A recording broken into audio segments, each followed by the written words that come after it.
Good evening. Good evening. You are with us, right, Agent Boomer?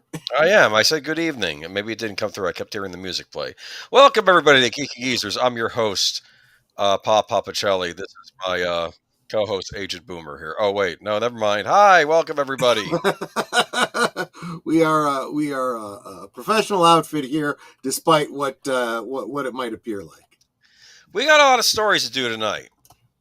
We got We too absolutely many. do. We absolutely Sometimes do. we have weeks where we have like a drought and we got to scrounge for stories. Other weeks we got a decent amount. And this is one of the biggest nights we've ever had for stories.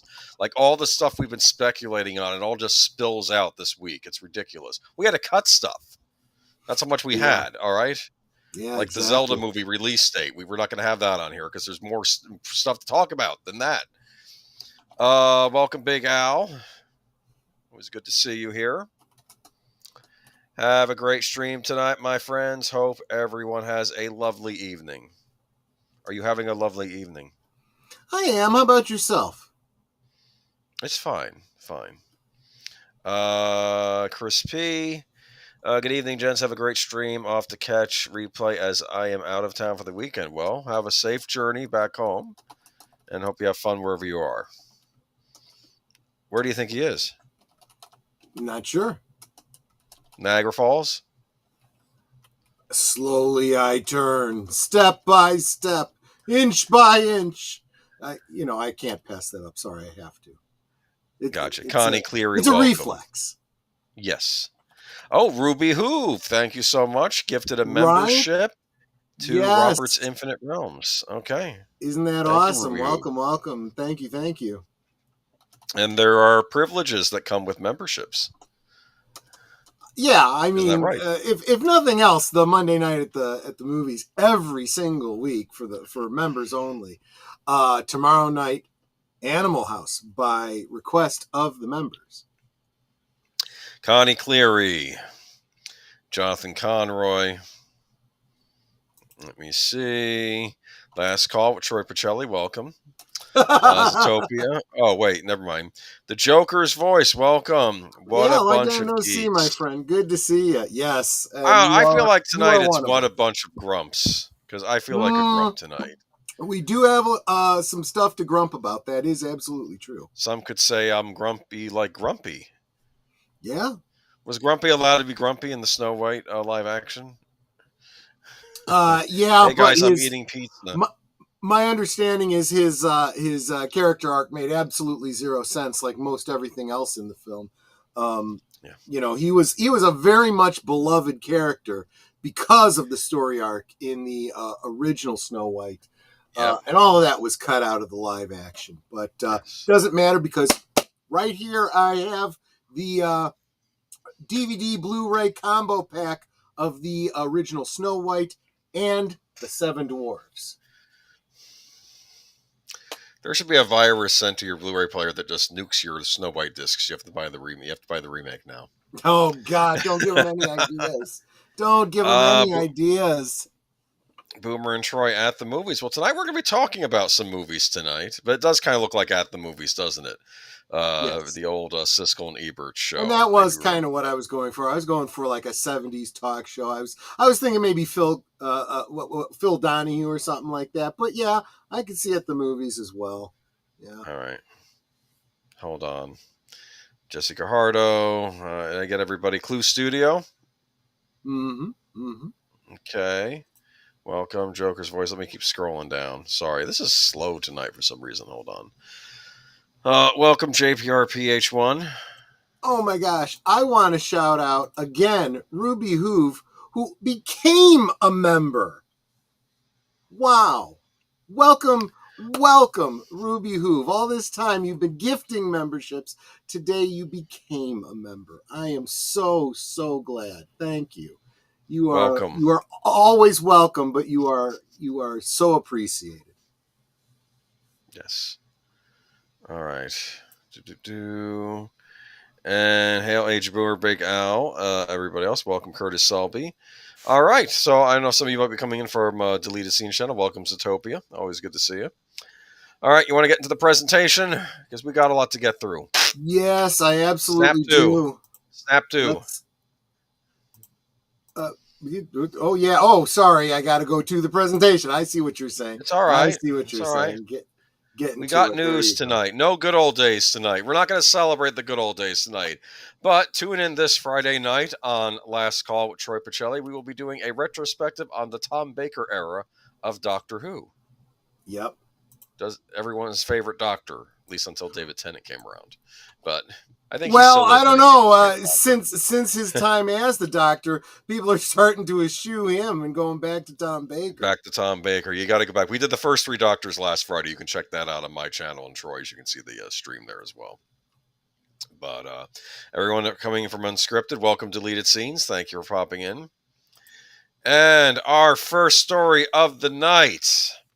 Yeah. Why James Gunn's Superman has the power to save or destroy we didn't fit in a slide for Richard Chamberlain. I didn't fit in a slide for Richard Chamberlain. Oh my goodness, I'm a bad person. I don't know why I don't have. I told you, professional operation we got going on here. Let me at least drop a link for y'all. I apologize. We'll stay on here. Oh, I'm so sorry. That's okay. You know what? I can fix this when I put out the clip. I can even edit out this part and put in a slide for Richard Chamberlain when I do the clip. Yeah, absolutely. Did I at least do the? I did make the notes for it. I don't know why it's not in the presentation. I'm sorry. It was my mother's birthday today. We were doing a lot of stuff. Oh, happy birthday, Mama Boomer. Yes, basically yes. Who's also not a boomer. But anyway, anyway. Yeah, exactly. All right, post the link at least, and we'll get to this story right now. There we go. You got it in there already with the creepy skull face. Yes, Richard Chamberlain, an actor who got to start playing a hunky TV doctor and went on to become a miniseries maestro, died on Saturday, according to his publicist. He was 90 years old. I can't believe this. Right? Talk about a face of the 1970s. Think about it. But literally, he's been in everything since then. Going through his IMDb, I was blown away. Well, we were just talking about him very recently on Live from Sparkwood in 21. He was in, I think it was the first episode of Twin Peaks: The Return, the effective third season of Twin Peaks. That's right. So, he was. Yeah.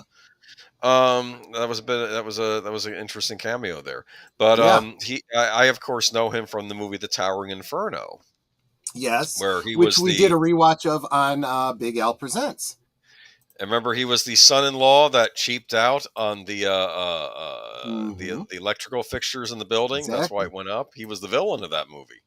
Yep. You don't think Richard Chamberlain? You don't think he's going to play the villain in the movie he's in? But he was the villain in that movie, I think. Yeah.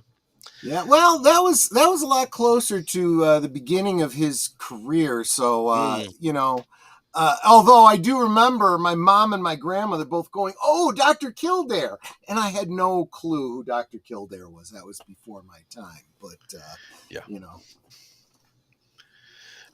Chamberlain died in Hawaii of complications following a stroke. Publicist Harlan Bowles said in a statement, "The award-winning Thornbird star would have turned 91 on Monday." Chamberlain, a 3-time Golden Globe winner, wore many hats over the years: actor, singer, soldier, painter, author. But his first rose to prominence and cemented his heartthrob status, playing a handsome young physician in the 1960 series Dr. Kildare. The series aired on NBC between 1961 and 1966. In 1993, Chamberlain won a Golden Globe for the Best Male TV Star for his performance as Dr. Kildare. It took right off all around the world. As a matter of fact, Chamberlain said in 2021 interview, "I was getting all this attention and stuff, and it was my absolute total dream come true. I was so happy with it." Chamberlain also had a thriving film career. In 1970, he played Octavius Caesar in Julius Caesar alongside Charlton Heston and Jason Robards, and appeared in 1973's The Three Musketeers alongside Raquel Welch and Oliver Reed. Mm-hmm. Yep. In 1974, he had a role in the Oscar-winning film The Towering Inferno. In the 1980s, Chamberlain became known as the king of the miniseries, according to the Associated Press, and it's clear to see how he earned the moniker. He starred in the hit miniseries Shogun in 1980 and The Thornbirds in 1983. Shogun, which everybody's been talking about recently because of the recent remake. So yes. Each earned him a Golden Globe. In 1996, he reprised his Thornbirds role as of Father Ralph de Brickassart in the TV movie The Thornbirds: The Missing Years. Chamberlain also played the role of Jason Bourne in the first on-screen iteration of the Bourne Identity franchise, appearing in the TV miniseries in 1988. You didn't know that, did you? They did do an No, I actually didn't. Yeah, there you go. For the Matt Damon movie, it was Richard Chamberlain. Yeah. He later went on to star in several films and TV movies throughout the 1990s, including Birds of Prey and The Lost Daughter. Through the aughts, Chamberlain appeared as a guest star on many modern-day sitcoms and TV comedies, including Will and Grace, The Drew Carey Show, and Desperate Housewives. His final credit on his Internet Movie Database page is for the 2019 drama mystery Finding Julia. In addition to a brief career as a recording artist, Chamberlain took several memorable stage roles over the years, including a run as Henry Higgins in My Fair Lady. I could see him in that, yeah. I can too, yeah, absolutely. And a brief stint on Broadway opposite Mary Tyler Moore in Breakfast at Tiffany's, which closed in previews.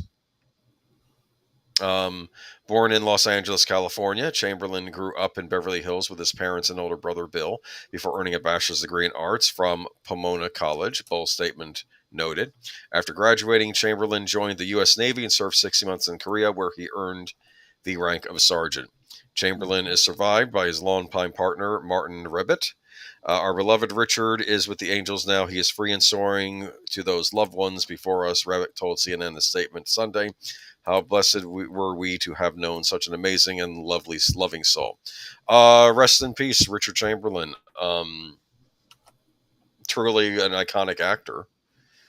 Yeah. Alan Quartermain notwithstanding, but well, I actually, we should revisit that one day, because I would make the argument that it's not as bad as people remember it being. I will make the argument it's just as bad as I remember, but it's not his fault. He was good casting. Absolutely. But I just. Oh yeah, if nothing else, you could definitely make the argument that, like so many movies that we've talked about that weren't that good, we feel worse about them because we know how good they could have been, and we see all the missed opportunities, and that definitely was one of them. And I don't hate all canon movies. I'm a big fan of the movie Firewalker, the Chuck Norris, Louis Gossett Jr. Buddy pick. You ever see that? I can't think of a canon film I don't like that I've seen. Even the bad ones. Usually they're good because of the bad. Maybe. I don't know. Wasn't Bolero one of them? I believe movie. So, yes. I believe Bolero was a canon film. So was American Ninja. Remember American Ninja? Yes. Oh, like, come on. I love that one. Yeah. Was Dudley Moore's 10 also a canon film? I don't think so.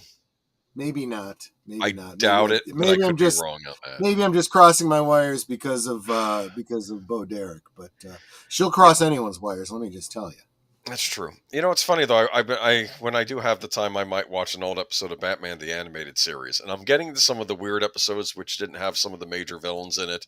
One was about this, called Prophecy of Doom, and about this guy called Nostromados, or whatever his name was, Nostromos, because he was like, Nostradamus, and he was like getting rich people to give him his money. But I'm thinking, even this episode of Batman the Animated Series, which I considered mediocre back in the day, still holds up better than anything animated I've seen recently. So. I do feel like we some of the animated series where they did just kind of make up their own villains, I like that. There's nothing wrong with it. It's very comic book-esque, because they couldn't keep going back to the well over and over again. Sometimes they would just have to go, you know what? We just need a story where he stops some crooks. This time, let's just do a one-time baddie. Let's, whatever. What was funny about this episode was, since he was getting money from rich people because he kept predicting doom and they would give him his money, Bruce, he decided to, instead of Batman going to investigate him, it was Bruce Wayne, and he just kind of got on the inside by being one of these followers of him. Do you understand? Yeah. But and Bruce Wayne got to say stupid things like when he says, The end is the beginning and the beginning is the end. And then Bruce Wayne whispers some lady says, this is awfully deep. Even though he's really smarter than that. You know what I mean? But he's acting dumb in front of the other people. Well, right. But not just to bring things full circle. We were, of course, talking about Richard Chamberlain, who did do a voice for DC on film. He played Highfather in Justice League Gods and Monsters. He did, didn't he? Yes, he That's did. a weird, that Justice League Gods and Monsters is a weird, I don't want to use that word now, weird, because I'm sounding like a certain actress, but it was like, I want to say it was like an Elseworlds, but basically what it was, I think it was a reimagining. Like, here's an alternate universe where our DC heroes we know are quite different. For instance, the Superman on our planet is actually General Zod's son, so he's a different character. The Batman is actually the guy who was the Man-Bat. Do you understand? Yeah. It's like everything's warped on this thing, but it's almost like if the DC comics were kind of had a harder pulp edge to them, what they would have been like. So it was an interesting one-off. They never did anything else with it, though. I do want to make one other mention of his voice work. He was the narrator for a cartoon short of The Little Mermaid, but not the Disney production, done by a Potterton Productions. I don't know too much about it, although as I look at the artwork for it, I'm like, this actually looks familiar. It definitely is a retelling of the Hans Christian Andersen tale. So I might have to look into that. Sorry, I've not been paying attention to our comments in the chat, too. Is that the rival movie where Superman is an illegal alien that crossed the Mexican border? He was adopted by people crossing the border instead of the Kent farm. So he actually knows how to speak Spanish. But I wouldn't be surprised if mainline Superman doesn't know how to speak Spanish, among many, many other languages. He didn't on Smallville. It's kind of funny because in Superman 4, he speaks perfect Russian, right? So, this is another super ability. And then on Smallville, he can't speak Spanish to the... Well, but see, again, that's one of the charms of Smallville, because you realize, again, this is a deep dive into him becoming Superman, and maybe realizing maybe I need to be a little bit more global, maybe applying himself to learning other languages, and realizing, I have a great deal more skills than I realize. He may not have realized his super recall, super intelligence. Did you know that Disney originally wanted Richard Chamberlain to play the villain in The Rocketeer? Did you know that? I might have heard that, to be honest with you, and it wouldn't have been bad casting. Do you know who they got? You mean beside Timothy Dalton? Yes, it was Timothy Dalton. You're right. I was going to say it was one of the James Bonds, wasn't it? Yes. And welcome to the chat, Netter of Netters Network. Hey. We're just talking about Richard Chamberlain. Yes. Jessica Ardo says, wait till you get to Baby Doll in the animated series. I remember Baby Doll from the animated series. That was a child actor story gone wrong. That one is a heartbreaking one, let me tell you. What's interesting, when they did the second Batman animated series, when they made 20 more episodes that took place a few years later, she teams up with Killer Croc, and they become like a Bonnie and Clyde duo. It's interesting. Oh, interesting. Yes, they did that later on, so they had her come back. That's one of the great things about the Batman the Animated Series, and it's also why I feel like, people just don't get Batman, right? Always going for the dark and gritty, and then you do, and we're going to talk about this. This isn't completely off topic for the night. We'll get into this with Batfleck a little bit, but, Batman just going around killing people left and right. If you look at the animated series, which of course had to be child friendly and primetime friendly, still some very heavy duty stories in a way that I think is appropriate and good for kids. I think equated it to old Hollywood movies. How old Hollywood, even the ones made for adults, could still be watched by children. That's how it was. That's the sensibility it had. Yeah, and it also has that sense of children don't need to be mollycoddled and talked down to. You can deal with very big stories even for children. And in fact, I would argue you should. Going back to my days growing up with Sesame Street, dealing with things like death and divorce, you know, we don't hide these things from kids. We find a way to expose our children to them in a less traumatic way than having to go through it themselves in advance. As I recall, Sesame Street even dealt with interracial relationships. Yeah, you could argue that because I'm gonna draw a blank on the. It was Gordon and Maria. No, wasn't it? It wasn't. Gordon was married to Susan. It was the other bloke who was dating Maria for a long time. He was a black man, and I just can't remember his name. And maybe someone in the chat's going to get it before I can think of it. But yes, you're absolutely right. They absolutely did, and it was one of those things that they never even addressed it.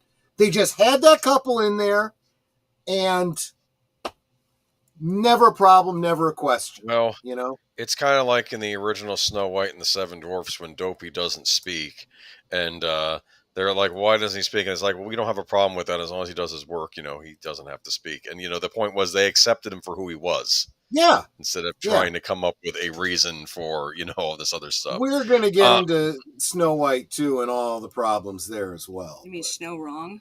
Well, yeah, good point. Good point. Ooh, the episode where Gordon is winds up in a coma. I remember that episode, and that was the episode where when he wakes up, Gordon says to Batman, "If I was a younger man, I could have been like you. I could have been a hero." And he said, and then Batman says, "You are a hero, Jim." You know? Exactly right. Exactly right. Yeah, and that was the episode where Batman was kind of losing faith in the cause. He was sort of like, and then Robin had to give him a talking to. Robin. Well, and that is again, that is why Robin is important, and the fact that he hasn't been in any serious live action Batman film is just ridiculous to me. And I say serious because the Joel Schumachers were not serious. Let's be honest. Yeah, we're long overdue for a Robin in a live-action Batman movie. But speaking of live-action superhero movies, let's get to our first story of the night. This, I believe, is an opinion piece, and if you want to go ahead and post that. And yeah, it's an interesting opinion. We're going to talk about it a little bit. Where was this from? Hollywood.com? Deadline? Well, the link's there. Anyway, look up in the sky. It's from Slash Film. All right. Look up in the sky. It's not a bird, it's not a plane, and it's not even Superman. What it is, incredibly enough, might be Warner Brothers' last chance at salvation amid a 2025 of risky blockbusters as the fresh reboot. Listen, they got the Minecraft movie coming out in a couple weeks. That'll probably... Oh, I'm sure that's going to be a blockbuster. See what I did there? A blockbuster. A blockbuster. Yeah, that's funny. That's very funny. Thank you. $150 million budget. Yeah. $150 million. It'll be lucky to come close to breaking even. $2.15. I'm telling you. This was we talked about it before. I said they should have treated it like a Lego movie.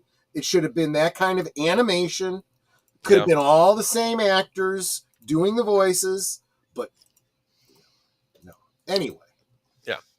So getting back to this, as the fresh reboot that DC Studios needed to mostly wipe everything clean and start over from scratch again, James Gunn's impending Superman movie was always going to represent a major gambit to get things off on the right foot. But nobody could have anticipated the perfect storm of factors leading to the dire straits that the entire studio now finds itself in, particular after a series of box office missteps in recent months. Now, rather fittingly, the future of all Warner Brothers might very well rest on the shoulders of the Man of Steel. What else is new? According to the latest edition of the Puck newsletter, written by industry veteran Kim Masters, there is trouble afoot over at the offices of Warner Brothers, and the theatrical performance of its remaining movies this year, especially Superman, may go a long way toward deciding the future of the studio. After initially disappointing returns from Mickey 17 this past weekend, the heat is getting turned up on the studio chaperones Michael DeLuca and Pamela Abdy. The Puck report mainly focuses on rumors concerning their tenure at Warner Brothers and whether they might end up becoming the next high-profile casualties of the infamous trigger-happy CEO David Zaslav. Although much of this has to do with the exorbitant budgets handed out to various movies under DeLuca and Abdi's leadership, it mainly comes down to the shareholder perception of WB's library of IP and the potential of the brand to succeed where the others have failed. And that's where Superman comes in. DC has rarely found itself at a bigger crossroads in live-action history, which means the pressure is squarely on Gunn and co-studio head Peter Safran to get this blockbuster to high in every sense of the word. Where Superman goes, it increasingly looks like Warner Brothers as a whole will follow. Warner Brothers has always bet heavily on the financial prospects of its crown jewel DC franchise, but it's safe to say the stakes have never felt higher than they are now. The internal concerns currently unfolding within the walls of the studio aren't directly a result of the critical flops and box office disappointment of various DC movies in recent years. Looking at you, Blue Beetle, Black Adam, and especially the misfiring sequel Joker, Filet Dieu. But those certainly haven't helped. No, this is a very much an issue in Warner Brothers' approach. On paper, investing hundreds of millions of dollars to original projects such as Bong Joon-ho's sci-fi epic Mickey 17, Maggie Gyllenhaal's star-studded Frankenstein production The Bride. Did you know about this one? No, I did not. Okay. Paul Thomas Anderson's upcoming $100 million plus film starring Leonardo DiCaprio, the Ryan Coogler directed Sinners, and more is actually great news for the state of the industry. It's less than ideal, however, when the hefty budgets of each of those titles requires a return on investment that already feels questionable, to say the least. This is a dilemma that Films Ryan Scott has been banging the drums for quite a while, some time now. Hence, all eyes now turn towards this summer's Superman, a film that could make or break Warner Brothers in more ways than one. After citing several insiders with a rather pessimistic outlook of Warner Brothers' 2025 slate of movies, the Puck article finally gets to its juiciest tidbit. The basic gist of it: Superman needs to perform well among general audiences. If it doesn't, we could be looking at a totally different version of Warner Brothers in a shockingly short amount of time, to quote directly from the Puck. Meanwhile, Gunn and Safran are busy with a little project of their own, Superman. The July release has now taken on almost incalculable importance to Warner Brothers' discovery. If Warner's can't finally make the DC franchise work, there is genuine fear that the studio will go the way of 20th Century Fox, which was swallowed by Disney in 2019. That couldn't possibly sound more ominous, though. It speaks of the importance of everything Superman represents for DC and Warner Brothers in general. This is the last chance to make Superman a box office juggernaut that the character has never really been. If it works, Gunn and Safran might be in for even more change. I would argue the Christopher Reeve Superman was a box office juggernaut back in '79. It was, but yes. Here's the analogy that I'd like to draw there. Back then, you had equal amounts of studio concern and interference, as evidenced by them getting rid of Donner before he had finished Superman 2, and all the problems it caused thereafter. But keep in mind that Warner Brothers was coming from a very, very different point of view than they are right now. Warner Brothers is in a precarious situation, as are all the other studios coming off of the coup and an election and world politics and DEI and every other thing that is destroying the box office right now. And they're trying to survive. Back in the late 70s, Warner Brothers was not in as bad a situation. They were, on quite the contrary, taking a risk on Superman in the first place. They were, but it was really the Salkinds that were taking. I think they were Greek producers. That is another excellent point. This was an Yeah. outside investor taking a risk, and Warner Brothers distributing, yes. Distributing and but still putting themselves on the line. Oh, sure. I mean, this was a big production all around, yes. It would have been a very different production had, say, Canon Pictures been doing this film, as you would see a few years later. Oh, that was a disaster. Mm-hmm, exactly. So my point still stands. They were taking a risk. They were mitigating their risks. But they were taking chances because they could. Right now, Warner Brothers can't afford to take chances. And unfortunately, when you are in a desperate situation and cannot take a risk, you are very unlikely to have a blockbuster. If you play it safe, you're going to probably break even, right? It's high stakes that bring you high wins. It could also bring you big losses. So That's what the nature of risk is. Would you argue this is a high stakes production, a make or break? It is an incredibly high stakes production. They are unfortunately not taking the risks that they need to make it successful. Well, they're not promoting I am not predicting it. Well, I am not predicting it to be that great a film, to be honest with you. They didn't have a Super Bowl ad. They didn't have a Super Bowl ad. They have already been torn apart for the suit, the look, some of the casting, and definitely, more than anything else, the fact that they are cramming all these DC heroes into what should just be a damn Superman movie. Yeah. All right. So I'm going to keep reading this article, though, because we haven't even gotten to the good part yet. Now we get to the really fascinating part of the whole saga. Despite a proven track record of success at various studios over decades, Michael DeLuca and Pamela Abdy sure seem like they're on the hot seat in 2025. The pair already went ahead and fired the studio's marketing head, Josh Goldstein, earlier this year, as reported by Variety, in a stunning and questionable development that indicated that they're well aware of the scrutiny they'll face throughout the months to come. Well, I think their marketing division's been terrible, so I understand that. Right. While scuttlebutt swirling regarding DeLuca and Abdy's job status, a Warner Brothers spokesperson responded to the Puck saying, "There is no truth to that rumor. However, that rather tepid statement has done nothing to curtail the perception that they might not be long for Warner Brothers if things don't turn around quickly." Well, they're not going to say they're letting them go until they actually do. It's always poor form to speculate over someone's replacement when they still occupy that position, of course. But the Puck does indicate one fascinating name who could be running in the running, Peter Safran. To be fair, writer Kim Masters goes out of the way to indicate that nothing is written in stone just yet, as she explained. Zaslav has been said to leaning toward replacing DeLuca and Abdy with Peter Safran, the co-chair and co-CEO with James Gunn of DC Studios. But simultaneously, there are rumors that Zaslav will initiate a search outside the studio for new leadership. If the former comes to pass, one has to imagine that Gunn would be none too pleased to see one half of the all-important pairing get pulled away from managing the business side of DC. It certainly makes sense from a business perspective to see how Safran fares with DC and accordingly promote him to a top job overseeing all of WB, Warner Brothers. But in an unbelievable story, could the potential success of Superman also end up kneecapping the DC franchise if it costs Safran's involvement? Much remains uncertain, so stay tuned to film for all of this as all this continues to shake out. And stay tuned to us, because we will continue to bring you every update that we see on the Gunverse going forward. I've been watching Chris Gore. Exactly, Darth Plato. I was hearing, this is a rumor, maybe this was somebody else who I was watching, but somebody online was talking about how they think that this movie is a bunch of stories in one, like Pulp Fiction, I've been hearing it called as. I'm thinking more along the lines of All-Star Superman.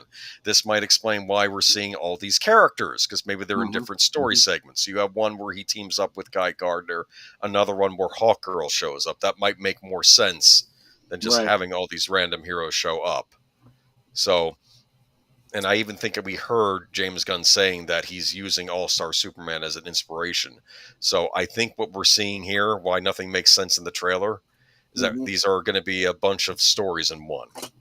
But I don't know this for which certain. Is, again, I think a recipe for disaster. That's kind of what perhaps it's kind of what Zack Snyder did. If we're honest, I do. Since you brought it up, I want to thank Lester San Jose for upgrading his membership to VIP. VIP membership does have its privileges. If you can join us for a Monday night stream, I will send out the link to my VIPs so you can co-host with me in the studio. If you are so inclined, there's obviously no obligation to do so, but I will just watch the members chat tomorrow for that. I will get that out to you. Pandemic and ill-timed writers and actors strike. That writers and actors strike could have been avoided. They needed to start negotiating earlier. Yeah. Because I told you, I think it was John Campia, who I don't always like, but he had made an argument that why did the directors settle so early? And he says, well, because they started negotiating a year ago. So that means that the writers and actors probably could have started negotiating early and gotten what they needed before the strike deadline hit. I would argue that even the decision to not negotiate is a negotiation tactics. I don't think it was a smart one, but I think it's one that they were trying. Also want to welcome Tommy. You think it would? I didn't see you earlier. Yes. Oh, you think that it would have? Okay, you think that was a tactic, thinking that to make the other side sweat, the actors and writers guilds were trying to make the studio sweat a little. That's why they didn't. That would be the theory, right? The problem is you have to. Yes, because you have to be coming from a position of strength before you could do that. You have to be able to say, you know what, I don't care if you shut down if we shut down the studio. We can hold out longer than you can. Right now, like I've said, since 2020, the studios have not been in a position where they could make that kind of statement. So, yeah, the cards were all in the favor of those that wanted to protest and strike, not the studios. Well, I guess there was a Snyder cut of Justice League after all, wasn't there? Like I said, I don't always like John Campbell, but I thought he made a good point there. That's all I'm saying. If we're being intellectually honest here, I have to, or at least I have to, even people I don't agree with 90% of the time, if they say something right, I can say, yes, I agree with them. The writers and the actors only went on a strike was for show to try and get the people on their side. Oh, the public. Is that what they mean? Which again, I think a lot of these very pro-union people don't understand. That's never going to happen. When people go on strike, most of the time, the average person is like, I'm not getting my movies. This project was canceled. That project was canceled. No TV. And they're pissed at the people that are picketing, regardless of how legitimate their grievances might be. Oh, yeah. Rachel Ziegler wants to sue Disney because they've been canceling her appearances and stuff. And she's like, you're preventing me from working. Yeah, we're going to get into that. That's going to be, that's coming up tonight. That's coming up tonight. Right. I'm not sure I necessarily would have gone with this particular image, but because actually in this particular instance, I'm kind of on Ben Affleck's side. I know. I had to pick a clip from Jersey Girl. That's what. Okay. Ben Affleck used to get picked on by critics for doing crying scenes in his earlier career, and okay, and jiggling a doll. I mean.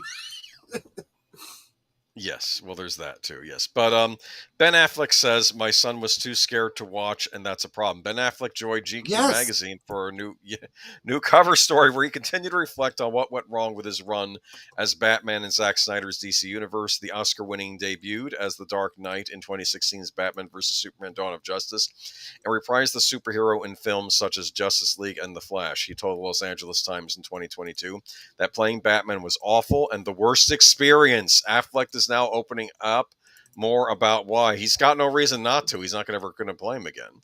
Exactly. There are a number of reasons why that was a really excruciating experience, Affleck told GQ, and they don't all have to do with the simple dynamic of, say, being in a superhero movie or whatever. I'm not interested in going down that particular genre again, not because of that bad experience, but just I've lost interest in what was of interest about it to me.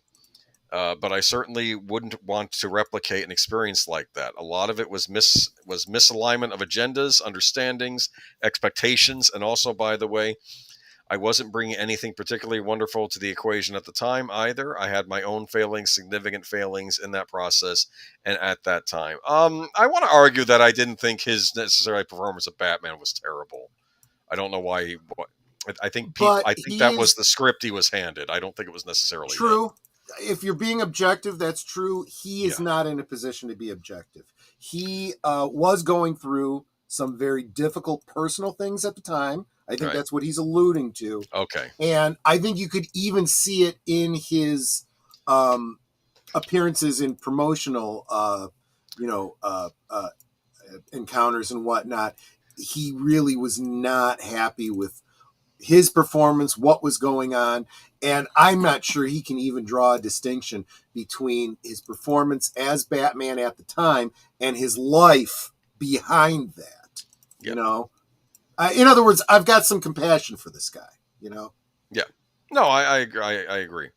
I mean, my feelings as an actor, you can watch the various movies and judge, he continued, but more of my feelings in terms of I had a bad experience. Part of is that what I was bringing to work every day was a lot of unhappiness, so I wasn't bringing a lot of positive energy to the equation.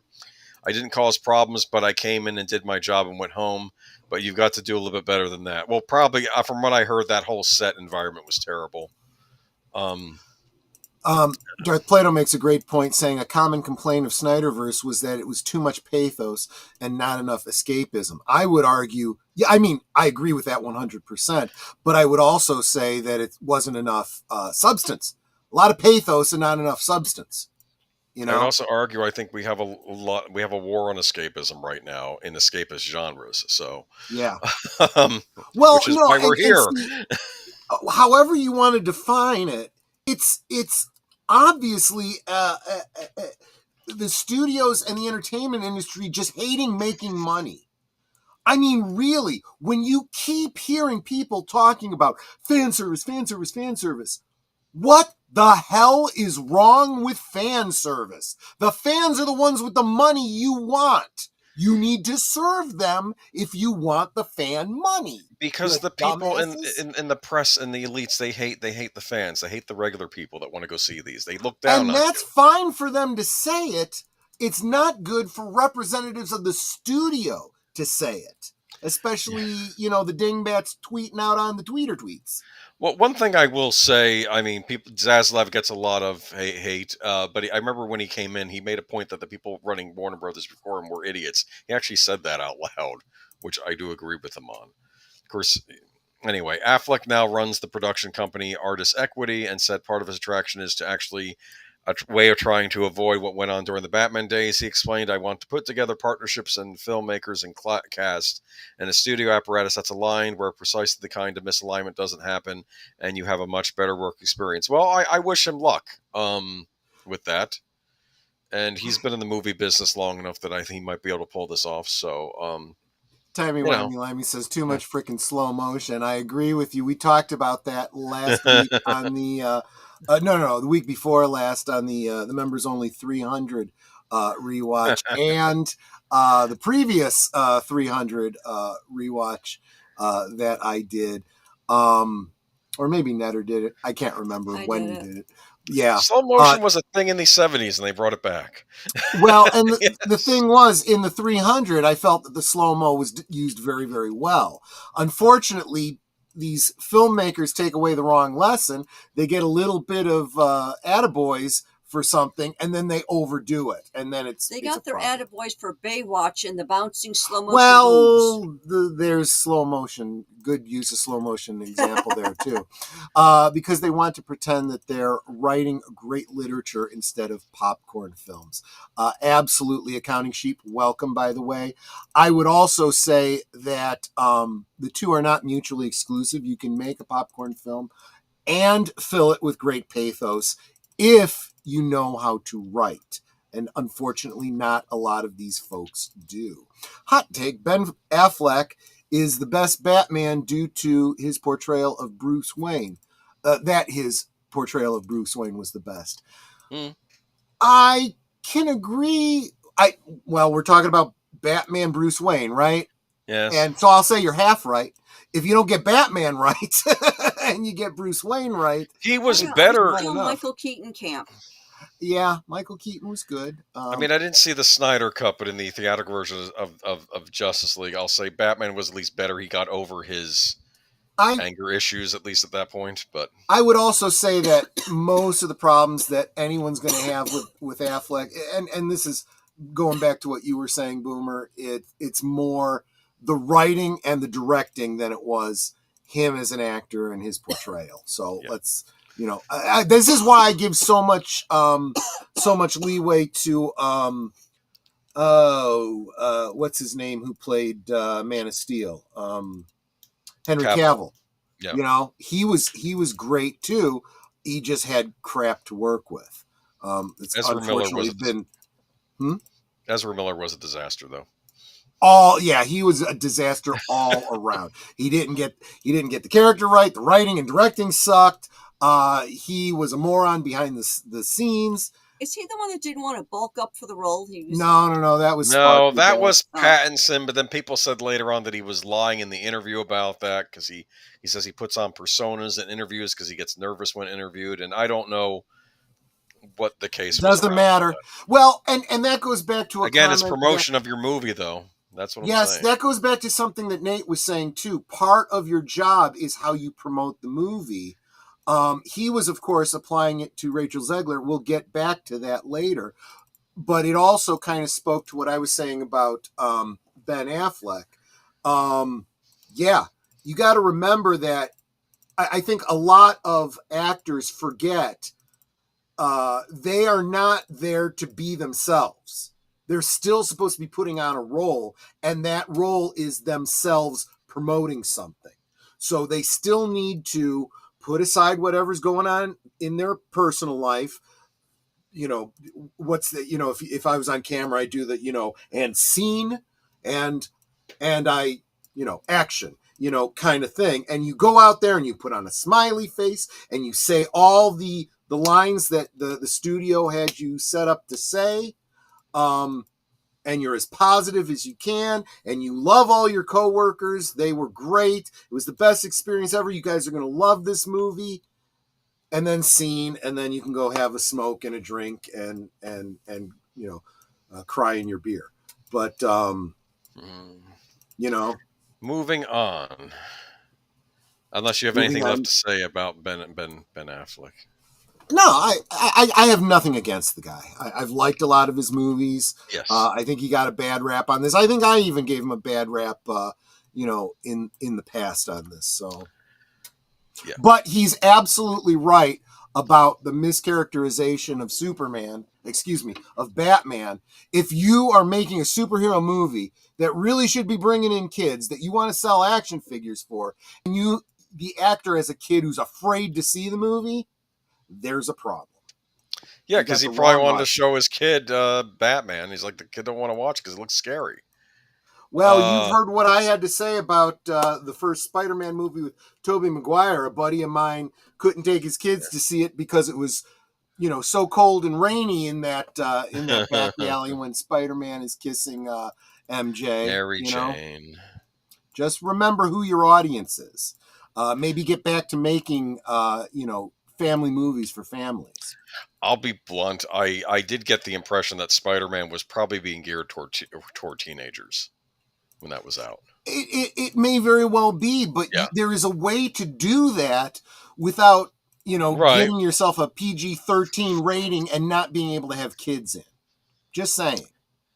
These are the same people that won't make R-rated films because they want to bring more people in. Yes. Keep in mind, you do want to maximize your audience, but sometimes you need to say, you know what? No, we actually do need to make a film for a specific audience. These horror movies need to be made R-rated for a horror audience, okay? You're not trying to make them for families, okay?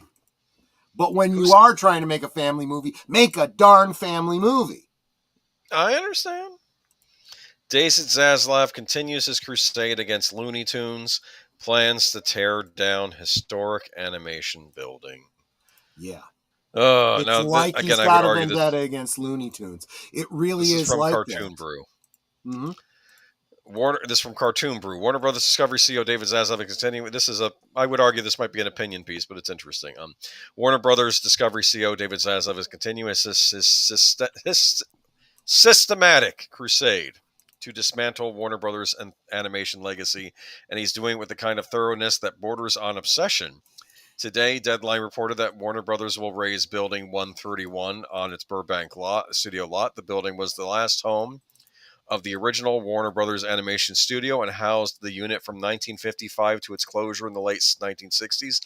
It is the building where hundreds of theatrical animated shorts were produced, including classics like Robin Hood Daffy, Three Little Bops, Birds Anonymous, Tabasco Road, and What's Opera Doc. We all remember some of those, don't we? Oh yeah. I remember the Three Little Bops. That was the Bebop Pigs. Remember that one? Yep. I don't know. Per the Deadline story, the building is being torn down to create more base camp space for the myriad HBO shows that are shooting on the lot and will not be replaced by a new structure. Their teardown is imminent. So great. We lose an historic landmark for some awful Max shows that we'll forget about in 10 years. But anyway, that's just me. All right. That's just my opinion. But the building was custom built for the company's animation department, opened in the fall of 1955. Below from Warner Club News and internal company newsletter is a view of the building under construction in 1955. Yeah, you can look at that if you click on the link. The decision to raise the building, which has not been an animation studio for many decades, but which holds significant historical value, comes shortly after Warner Brothers deleted all of the classic Looney Tunes from the company's flagship streaming product, Max. The studio has also refused to release the last two Looney Tunes features it has completed, Day the Earth Blew Up and Coyote vs. Acme, and is instead attempting to sell them to third-party distributors. Last year, Warner Brothers also vacated the Cartoon Network building in Burbank as it merged with Cartoon Network Studios into a division of Warner Brothers Animation. Day by day, Warner Brothers is eliminating all traces of its animation legacy in Burbank, though the end game isn't yet quite clear. I mean, I'm sorry. One of the reasons why I used to love Warner Brothers as a studio is that I thought they had a robust animation division. Right. More known for their television series when I was growing up than theatrical features. But in fairness, it started out as cinematic shorts, films that were done before movies. The old Looney Tunes, which we kind of fell away from, and those are the shorts that eventually ended up making it into regular syndication on television, and from there they built their television cartoon empire, if you will. It's funny. I was watching a story on the Disney animated series DuckTales, and DuckTales was in large part responsible for the animation renaissance that happened over at Warner Brothers, because Fox had syndicated rights to show DuckTales on their channel, but when I guess Disney bought ABC or became affiliated with ABC, suddenly DuckTales ended up on there all the time, and Fox was left without this very popular children's cartoons. So they were scrambling for children's content to throw on their Fox Kids section. And that's probably when they reached out to Warner Brothers, and they started with shows like Tiny Toons. Later we got Batman the Animated Series. Yep. So that's where all that came from. Welcome, Mark Malikoff. Absolutely. Warner Brothers Animation 90s through 2010s were absolutely killing it. Yeah, but they're not anymore. I agree. It's just, I think it's coming to an end. I mean, they still have an odd DC animated thing come out lately, and they've done nothing with Looney Tunes. I would argue that this is another example of pushing out the talent for less talented people. Let's put it that way. But it will get more Max series. I've been noticing. I've been noticing a problem. I'm starting to think that this whole streaming thing is destroying Hollywood. I think it's done more damage than good, because I think everybody is trying to get the brass ring, and they're all basically. I agree. I did hear the folks over at Midnight's Edge talking about, and we are getting to this. I promise you, folks. The whole situation with Snow White, and we're going to talk about how much money it's lost, but that this is probably, given the situation as bad as it was, this is probably the best that they could hope for. Release it in theaters, get as much money as you can, add it to your streaming service as content. And that really needs to be how they think about everything they put on their streaming service. If you want to make money off of it, you put it out at the cinema. You make as much money as you can. In fact, making a profit is really the way to go. Then move it to your streaming service as, in quotes, content to make, an attractive place for people to want to give you monthly subscription dollars to keep seeing your content. Moving on to the next article. Yeah. Now there is we're moving into the gaming portion of the night's stream, and the order that I put these in is very important. We need to establish this before we get into the next. Very pretty. Yes. But if you're not Japanese, you're not going to get to see it. That's basically what's going on here. And I don't blame them, to be honest with you. Yeah, because maybe you don't go to holy sites, because that's what these are. Yeah. Real-life Japanese shrine that appeared in Ghosts of Tsushima bans all tourists after grave and unforgivable act of disrespect. After Japan's prime minister responded to questions around Assassin's Creed Shadows and the risk of copycat defacing of shrines, the shrine linked to Ghosts of Tsushima has banned all tourists after an unforgivable act of disrespect.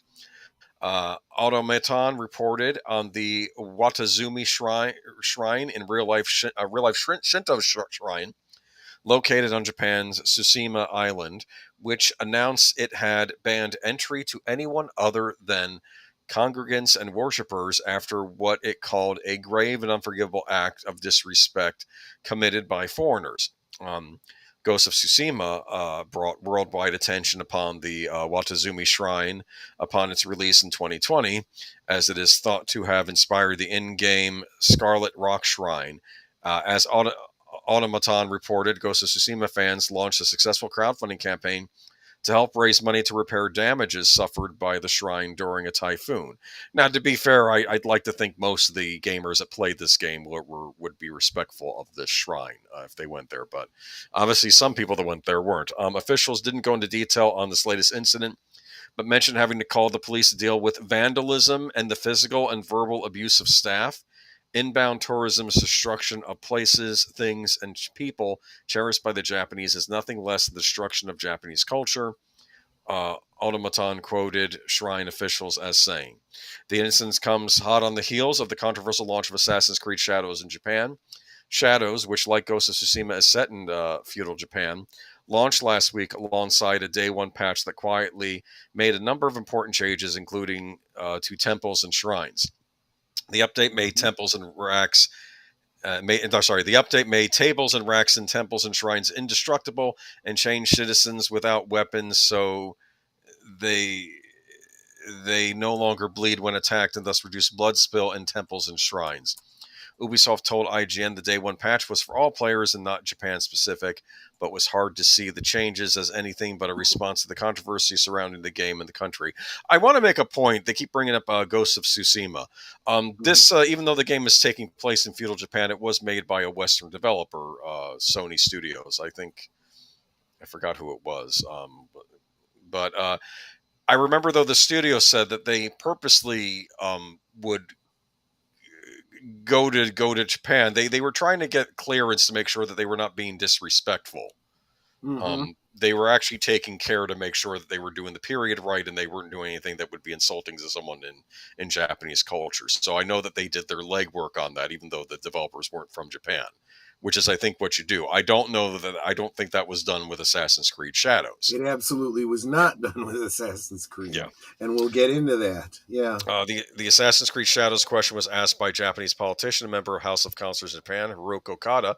Kada, who will campaign for re-election this summer, said, "I fear that allowing players to attack and destroy real-world locations in the game without permission could encourage similar behavior in real life. Shrine officials and local residents are also worried about this. Of course, freedom of expression must be respected, but acts that demean local culture should be avoided." Prime Minister Shiba responded, "How to address this legally is something we need to discuss with the Ministry of Economy, Trade and Industry, the Ministry of Education, Culture, Sports, Science and Technology, and the Ministry of Foreign Affairs. Defacing a shrine is out of the question. It is an insult to the nation itself. When the self-defense forces were deployed to Samawa, Iraq, we ensured they studied Islamic customs beforehand.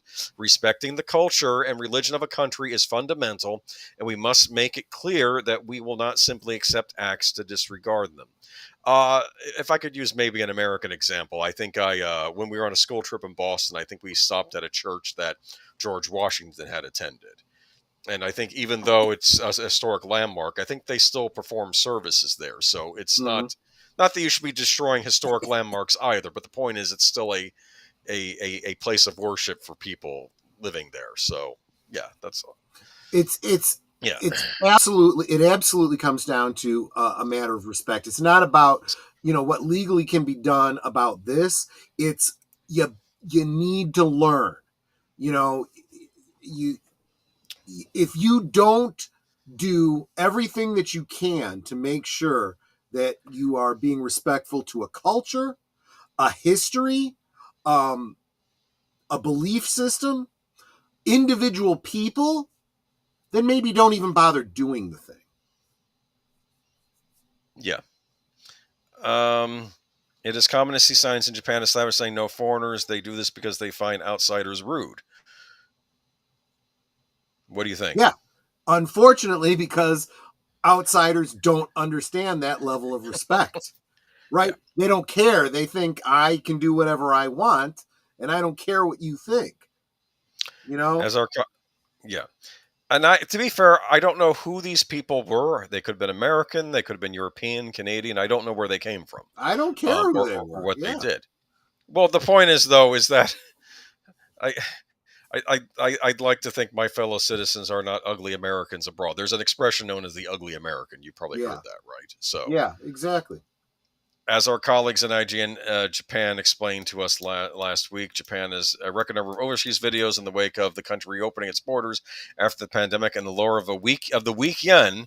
In this government budget meeting, the politician Hiroki Kada twinned his complaints against Shadows with the controversial subject of what he calls over-tourism and an attendant perceived rise in vandalism and graffiti in Japan.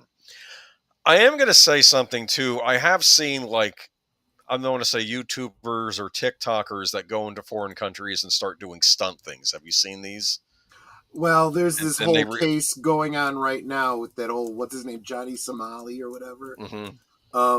Was he the one who was in Thailand? Yeah, and I honestly hope they throw the book at him. I really do. I haven't been following it, but yeah. So, you be respectful when you're in a foreign country. Try to read up on their cultures. And do your best to be polite. And I would urge the current administration, if somebody does something stupid when they go overseas, don't bend over backwards to try and bring them back. Let them suffer the repercussions of their actions when they travel abroad. If you're afraid to suffer those kinds of consequences, don't be stupid, or maybe don't even go there if you can't handle it. Right? Yeah. There was a guy some years back who jumped in and swam the moat at the Imperial Palace. That's stupid. Yeah. You don't know what's in that moat, idiot. It'd be funny if there were piranhas in there or something, right? But it doesn't matter. It's stupid people doing stupid things because they're stupid. Troy, this may sound terrible. Does Godzilla get a pass in films, especially since Hollywood loves to destroy U.S. national landmarks and treasures? I think Godzilla gets a pass when he's destroying Japanese landmarks because he's Japanese, right? Well, I would argue that that's kind of the point, right? I mean, Godzilla is a stand-in for the bombs that destroyed Hiroshima and Nagasaki, right? Yes. They destroyed shrines, they destroyed homes, and many, many, many, many people. It's thinking through what your message is. Yes. All right. Moving on into... Developer says it's not a documentary in defense of Assassin's Creed Shadows. Let me tell you, okay, after what we just talked about, you better believe I'm going to have a bit of a screed about this dumbass. Come on, man! It's not a documentary, dude. Does not give you the right to be disrespectful of a human being who existed, right? Yasuke was a man who existed. I don't care if he died last year or 200 years ago or 1,000 years ago. He still is deserving of respect. So is the history of Japan. So is their culture. Assassin's Creed Shadows is not a documentary, and that means Ubisoft gets to play with history a little more than you might think. This is from Games Radar. This isn't from me. Speaking to Games Radar, Assassin's Creed cinematic director David Nibelin says that one of the great things about working on a project like Assassin's Creed is we don't have to tell the traditional Japanese story. It's not a feudal Japanese movie where everything has to be very grounded, because the way Assassin's Creed looks at history is very unique. For Nibelin, that means that we're not trying to show Japan from a very clinical or an overriding stereotypical view. It's not a documentary. We really want you to live this history. There are little modern elements to the game, Nibelin says, because Ubisoft gets to play with the formula. Some of that playfulness appears in the existence of the two protagonists, No and Yatsuke. According to Nibelin, that offers the perfect moment to see two perspectives of Japan, because with just about all the cutscenes, we try to find ways to flavor them in terms of how the NPCs react to you. Between a samurai and a villager from Iga, the reactions of NPCs are going to be very different, and we get to flavor these with little variations in what they say, what their eye lines do. Plenty of the best. Let me translate that. We get to be, ugly Americans because we feel like it, because it's fiction and we can do whatever the hell we want. We don't have to be respectful of anybody or anything. Now, let me bring up this comment from Pit Snipe Husker. Welcome, by the way. Good to see you, my friend. Everyone here had the joy of traveling abroad with a large group. You find out how dumb your companions are real quick. Sad but true. Yes, and one such person is the dev over here. Trying to defend his shit take. Now, I don't know what specific nationality he is, but I do know that Ubisoft is mainly a French-Canadian company. So, I'm not actually, this guy's an American. This is. Actually, I think Darth Plato put it way better than I did. It's not a documentary. Well, that's beside the point. The quote illustrates the contempt for the issue. That's exactly right. They're literally making our point for us. By saying it's not a documentary, I guess I could have just as easily said, tell me you have zero respect for Japanese people, culture, and history without telling me. Here's what I don't understand. Every Assassin's Creed game prior to this, the characters you play as are not based on historical characters. They're made up for the game, But with Yatsuke, they made him a playable historical character. This was the first time this happened. Of course, they still play fast and loose with other history. For instance, it says here, Assassin's Creed Brotherhood's fist fight with the Pope has long been held as an example of the kind of way in which accuracy is not a key concern. So I guess there wasn't a fist fight with a Pope that we know of. Anyway, they've done a ton of things. I would agree with Jesse Guajardo's point too here, except Ubisoft still has to take responsibility for it. I don't care who did it; it's their responsibility. They're not going to take responsibility. They're very prideful. They're claiming victim. They're claiming victim. They will. They are taking responsibility whether they want to or not, because this could very well kill their company. Their company is on a knife's edge, and this is way no bueno. Well, does this go into our next article, which is that the spinoff? Oh yeah. I had actually forgotten how well these flow into each other. Yeah, well, you're the one that put them together. I guess. Ubisoft spins out new unit for Assassin's Creed and other games. Tencent to take 125 billion stake. This is very interesting what they've done here. Yep. They're not giving them a stake in Ubisoft proper. They're spinning off their most popular franchises into a separate, I guess, sub-company, subsidiary, and that's what they allowed Tencent to buy into. This was actually rather clever on their part. I don't know if this will still save the company, but it might keep the wolf at the door a little while longer. Ubisoft on Thursday announced that it's creating a new gaming subsidiary at Chinese technology giant Tencent, investing 1.16 billion euros, 1.25 billion into the unit. Oh, our dollar is worth more than the euro. Yes, it is. Did you know that? And climbing, yes. Because a while ago it was the euro that was climbing. I remember that. Yep. A lot has changed in the past 4 months. Just saying. Okay, the subsidiary. Have you seen how much the price of eggs have dropped? I think, yes, I have noticed, yes. Have you noticed the prices at the gas pump? Just say it. Yes. The When subsidiary the adults are back in the room, the economy starts doing much, much better. We need adults in the room. The article. I'm sorry. No, we'll need adults in the room with these entertainment companies, but that might true. be happening with at least the most popular franchise. It's a subsidiary will focus on Ubisoft's best-known game brands, including Assassin's Creed, Far Cry, and Tom Clancy's Rainbow Six, according to the company. Shares of Ubisoft were 10.3% higher shortly after Europe's opening bell on Friday. Ubisoft said in a press release Thursday that its new unit will focus on building game ecosystem designs to become truly evergreen and multi-platform, backed by greater investment and boosted creative capacities. It will drive further increases in quality of narrative, solo experiences, expand multiplayer offerings with increased frequency of content releases, introduce free-to-play touch points, and integrate more social features, the company added.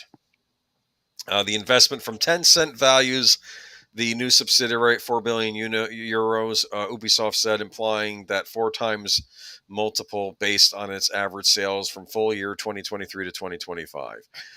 So basically, I'm assuming this Chinese company is going to get to have a lot more say in at least what happens in these 3 core franchises, one of which Assassin's Creed is. I hate to say this, but it could actually be very good for these franchises. Because as we're going to talk about more with the Disney stuff, China has a great deal of contempt for a lot of the stupid decisions, let's say, that the entertainment industry of the West has been making lately. Well, they have yet to set any Assassin's Creed games in China, so maybe that will be upcoming. Yeah. They've done a lot. They did Persia recently, I believe, with Assassin's Creed Mirage. They did they did that Viking one, Valhalla. Oh no. Yeah. I think I got annoyed. People were getting annoyed with the trailer because it was showing the Vikings as heroic, and I guess King Stephen of England as the antagonist. And I'm thinking, isn't King Stephen of England trying to protect his country from Viking invaders? Historically speaking, something like that. Am I wrong on that? But I don't know what this holds for Ubisoft. Obviously, they've taken a hit. Now they have foreign investment, but they don't have foreign investment in the main company. I'm assuming they could just dump these franchises, worst case, and still hold on to the company proper, which probably includes Rayman and Just Dance, right? Are people still buying Just Dance? Okay. Do you know Just Dance? I don't. It's a game where you where you dance and you waggle the Wiimote around you while you're playing, and with these weirdos on screen to pop songs. Okay. It was one of the few game series that kept being brought out on the Wii, even after the Wii ceased being manufactured. They kept bringing out Just Dance volumes because that's how well it sold on the Wii. Interesting. But yeah, I don't know. I've not been interested in Ubisoft for a while. My favorite game franchises from them were the Prince of Persia series and the Rayman series, and they've not been doing much with either as of late. And they have a bunch of other stuff I don't care about. Like that one about the hackers I didn't care for. Far Cry, I know that has a following. I kind of like the spin-off Far Cry games, like the one they had that was like an 80s action movie. All right, but that's it. Moving on. Anything else? Nope. All right. Let's move on to Amazon. Oh. Wow. Just wow. Perhaps I didn't pick the most flattering picture, but again, that hair. There is no flattering picture of Amy Pascal. There just isn't. Amy Pascal, David Heyman, close deals to produce next James Bond movie for Amazon. Part of me doesn't believe this is happening. Part of me is in denial that this is happening. Like, the only person I could think of the worst would be Kathleen Kennedy herself, maybe being put in charge of Bond. Yeah. Oh no, it's official. Wait a minute. The James Bond franchise has found its producers in Amy Pascal and David Heyman. The duo have been tapped by Amazon MGM to steer the new Bond film, the first to be produced by someone outside the Broccoli family.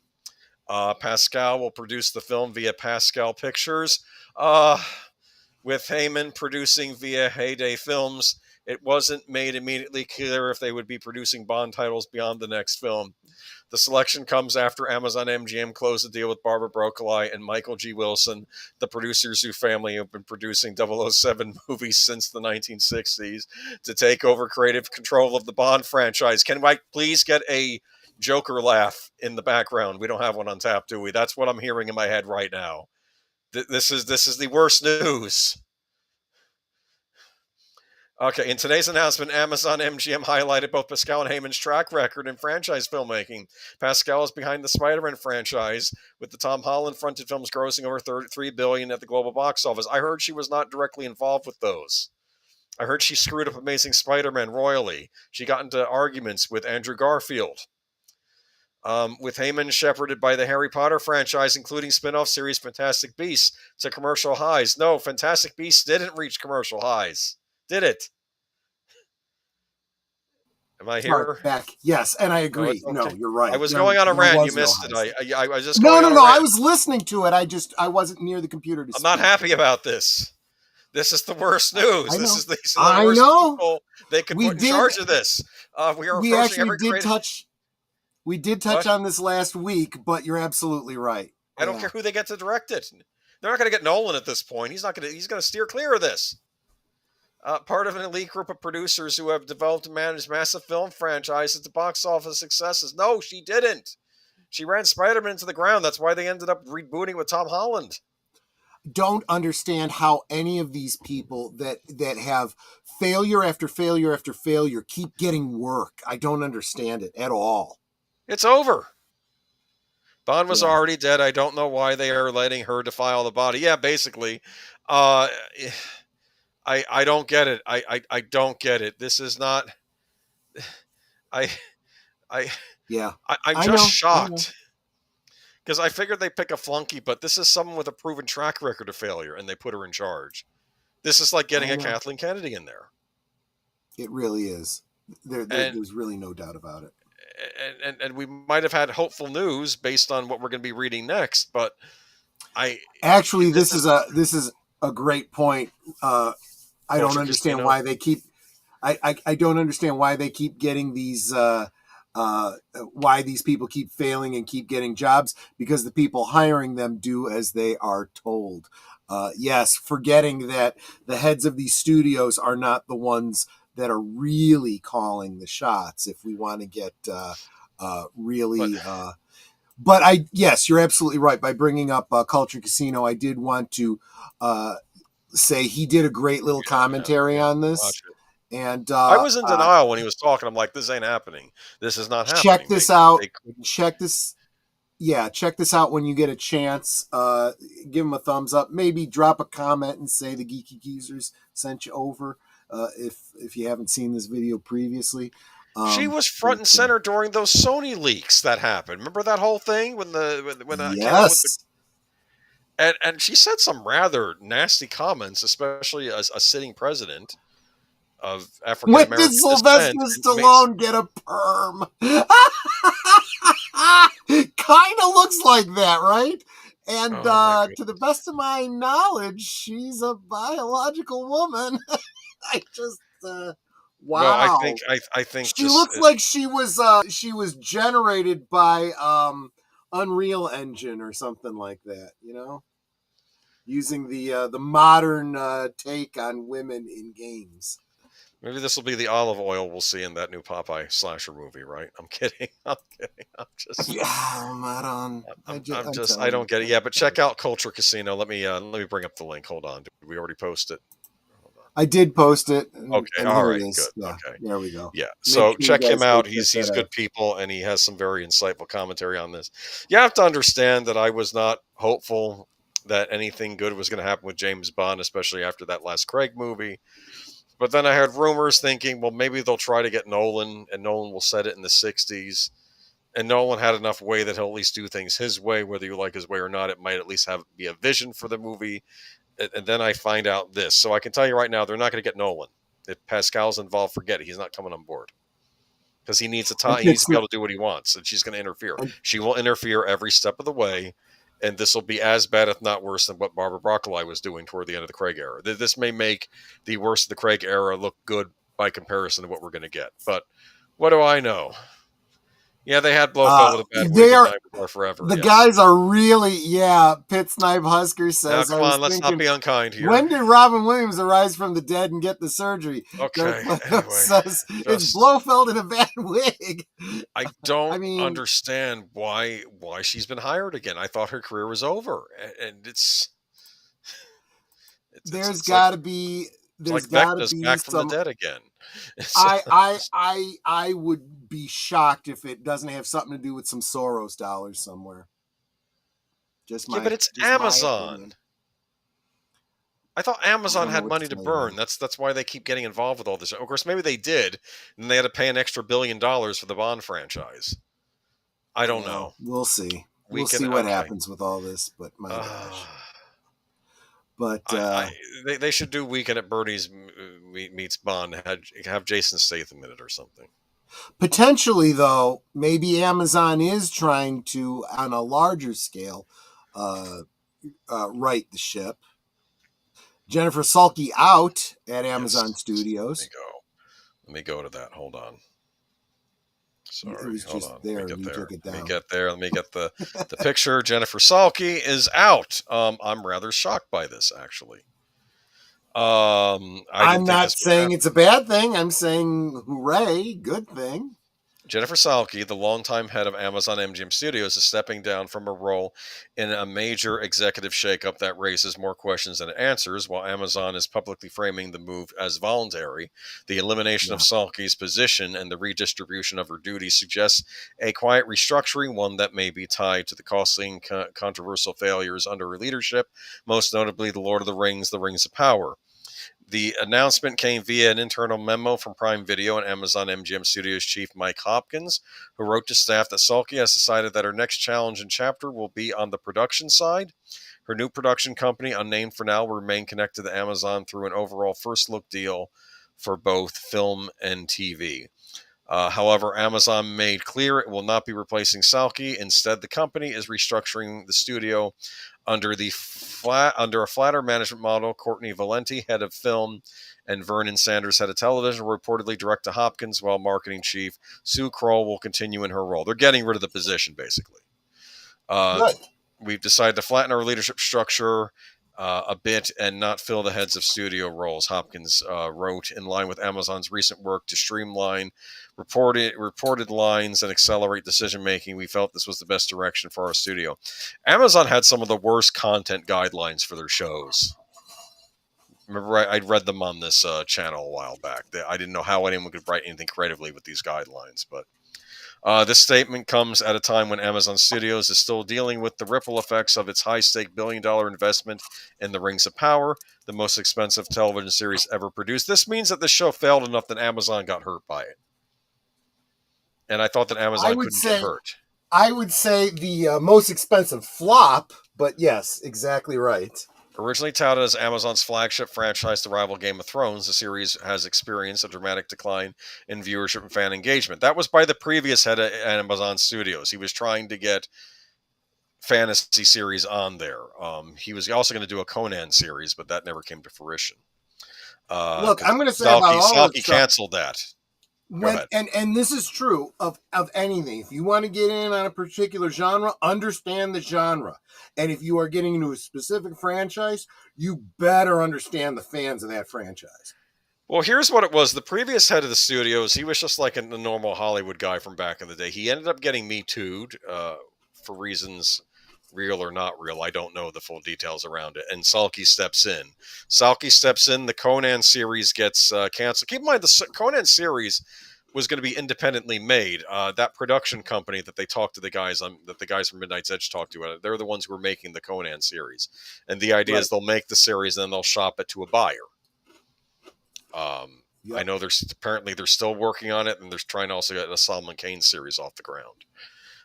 According to the Illuminati TV and Film Report, Season 1 of Rings of Power earned nearly 8 billion minutes watched, but Season 2, that number dropped to around 3 billion, a staggering 60% decline. Further, an April 2023 report from The Hollywood Reporter revealed that only 37% of Season 1 viewers actually finished the season. I'm curious, has Rings of Power ever been released on DVD? I don't know. I have no idea. I don't think it has. Oh, look. It's weird because Reacher has been released on DVD, and that's an Amazon series. But then I have to remind myself that Reacher is actually a Skydance production. And maybe Skydance has the rights to release it on DVD. And that might also explain why Reacher is one of the better series on Amazon, because Skydance, the Top Gun people, the Mission Impossible people are behind it. Despite these warning signs, Salke consistently maintained that the show was a success. In December 2023 interview, she claimed over 55 million people at this point have engaged since season 2 launched. If you look at the long-term trajectory, which is how this company looks at an asset like that, this is a long-term investment in the franchise. You know what I think? I think the thing that ended up kicking her out was Amazon having to pay an extra $1 billion for Bond rights. I think Salke was probably expected to smooth things over with Broccoli, and she didn't. And it cost the company another $1 billion. And I think at that point, I think Salke's got to go. I think Salke, yeah. But many critics and fans accuse Amazon of relying on vague and inflated engagement metrics to obscure a clear decline in interest. Ratings data from Nielsen and other independent trackers painted a stark contrast to Salke's upbeat messaging. What was once a prestige play for Amazon quickly became the lightning rod for controversy, especially as layoffs hit Prime Video and Amazon MGM Studios in the aftermath. Here's what I do not understand, and I still don't quite understand this. What did Amazon buy in relation to Lord of the Rings? My understanding is they purchased something like the Tolkien's notes or something like that, like the appendices or something. Yeah, exactly. But I can't imagine that's all they purchased. I think they might have just purchased the television rights to Lord of the Rings, but they didn't want to remake the movies in television form. But I could be wrong on this, but that's my guessing, because I can't imagine that they would have spent that fortune on some appendices. That doesn't make any sense to me. Well, no, because they had no idea what it was. It's like Bag of Magic Beans. It's not even the similar, whatever it's called. No, it's not even the Silmarillion. They had no idea what it was they were buying, and they thought they had something they didn't. I can answer that question about it was never released in physical media. I'm seeing a lot of DVDs and Blu-rays out there on eBay. I can guarantee you those are bootlegs. So this has never even gotten a DVD release, so we don't know if this would have had a physical. So what are they selling here? They're selling subscriptions to Prime, but people buy Prime for the shipping. Yeah, I never bought. I never got their streaming service because I was interested in any of their shows. Yeah, I mean, Jack Ryan was decent. Reacher's decent. Then there's some Outer Range was great. Shows. Yeah, we did watch Outer Range. That's right, which they canceled, but we get more Rings of Power. Right, exactly. Which is probably a lot more expensive to produce too. I know. You can't really do this, because it conflicts with Lord of the Rings books, but that doesn't matter because they're not doing Lord of the Rings. They're doing. This is another thing people mistake. This is not connected to the Lord of the Rings feature films we've had. It's its own separate universe. It's not like it's a television version of what takes place in the Peter Jackson world, correct? Or are they trying, or were they trying to merge that? Because that doesn't make any sense. That it is not reconcilable to anything in canon with the true Tolkien mythology. But they want you to believe that it is because they bought some branding and that's all they have to bank on. Yeah. Their nostalgia channels aren't bad. No, there's some good content just through Prime. You can get movies through Prime. Good movies, classic movies through Prime. Especially around Halloween time. You want to watch some good old-fashioned 80s horror movies. There are a ton of them on Amazon Prime. If you're paying for if you're paying for the shipping, you might as well watch what's on there. You're paying for it anyway. But they should have left it alone. Prime has its good points, but they dropped the ball on this. I had heard that they wanted to spin Prime off into its own streaming service that was separate from the shipping perk. Do you understand? If they do that, wanted to rival Netflix. If they do that, they're going to lose 90% of their subscriber base. Well, here's another thing I don't understand. They have MGM Plus, which is not on Prime streaming, You can subscribe to it through Prime streaming, but you don't get it with your Prime subscription. They own MGM, but they still have a separate streaming service for their MGM content. What do you think of that? Interesting. I don't understand. Shudder is worth the subscription alone. They don't have the rights to show, hence Harfoots. Are you kidding me? They can't use the word Hobbit? They can't use the word Hobbit.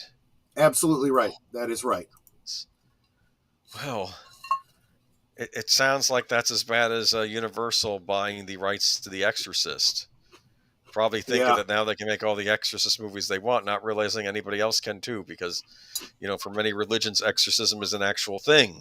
It's not a copyrighted thing. All you have to do is the book.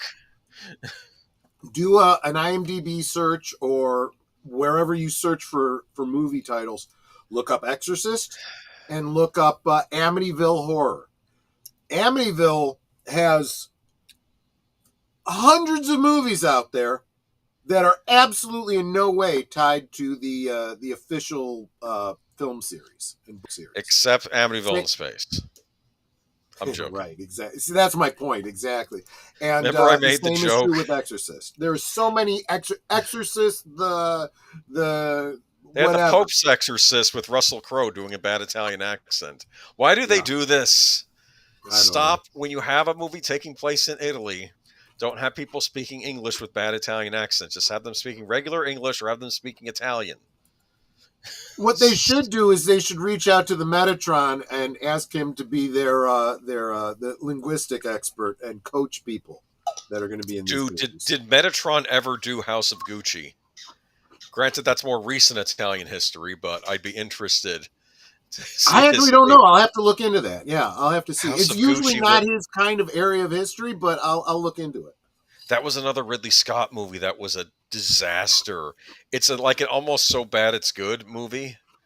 It's a disaster. It has Jared Leto doing a horrible Italian accent. That someone said, "Oh, Jared Leto's doing his best imitation of Super Mario." Well, Boomer, what do you want? These aren't documentaries, after all. Anyway, and from what I heard, a coworker said she'd read the book about, because this is based on real life events, so the book was very different from what Ridley Scott made in the movie. I have no doubt. Because why go with facts, even though it's recent history, Mr. Scott? Let's move on to... The reason we know you're all really here to crap all over Snow Off-White. Okay. The infamous Rachel Zegler. Inside Disney's Snow White fiasco, death threats, beefed up security, and a social media guru for Rachel Zegler. I thought Rachel Zegler was a social media guru. That's why she was hired originally for... I found this particular piece of the article so funny. It's like, oh, you got a social media guru for Rachel Zegler? Talk about closing the barn door after the horses escaped. It's kind of odd how she did have a a fairly successful YouTube career before being picked up for movies. You would think someone would have some social media savvy from that world. That's what I don't understand about this. But you know what? All they didn't even need to have social media savvy. They just needed to have PR savvy. PR savvy. Yeah. So let me read from this. This is from Variety. I just want to say hi to Surreality.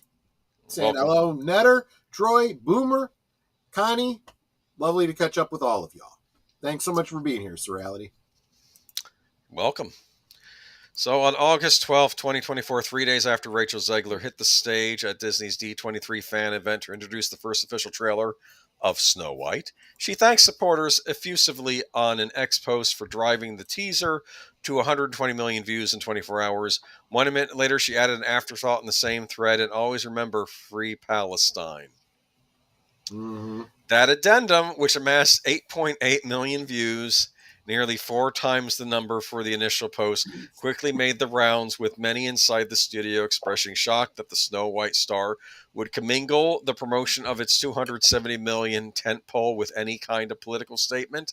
A Disney executive raised the studio's concerns with Zegler's team, while the film producer Mark Platt flew to New York to speak directly with her.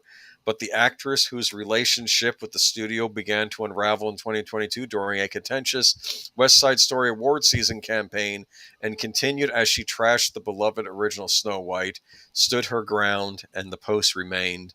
Behind the scenes, death threats toward Zegler's co-star Gal Gadot, who is Israeli, spiked, and Disney had to pay for additional security for the mother of four.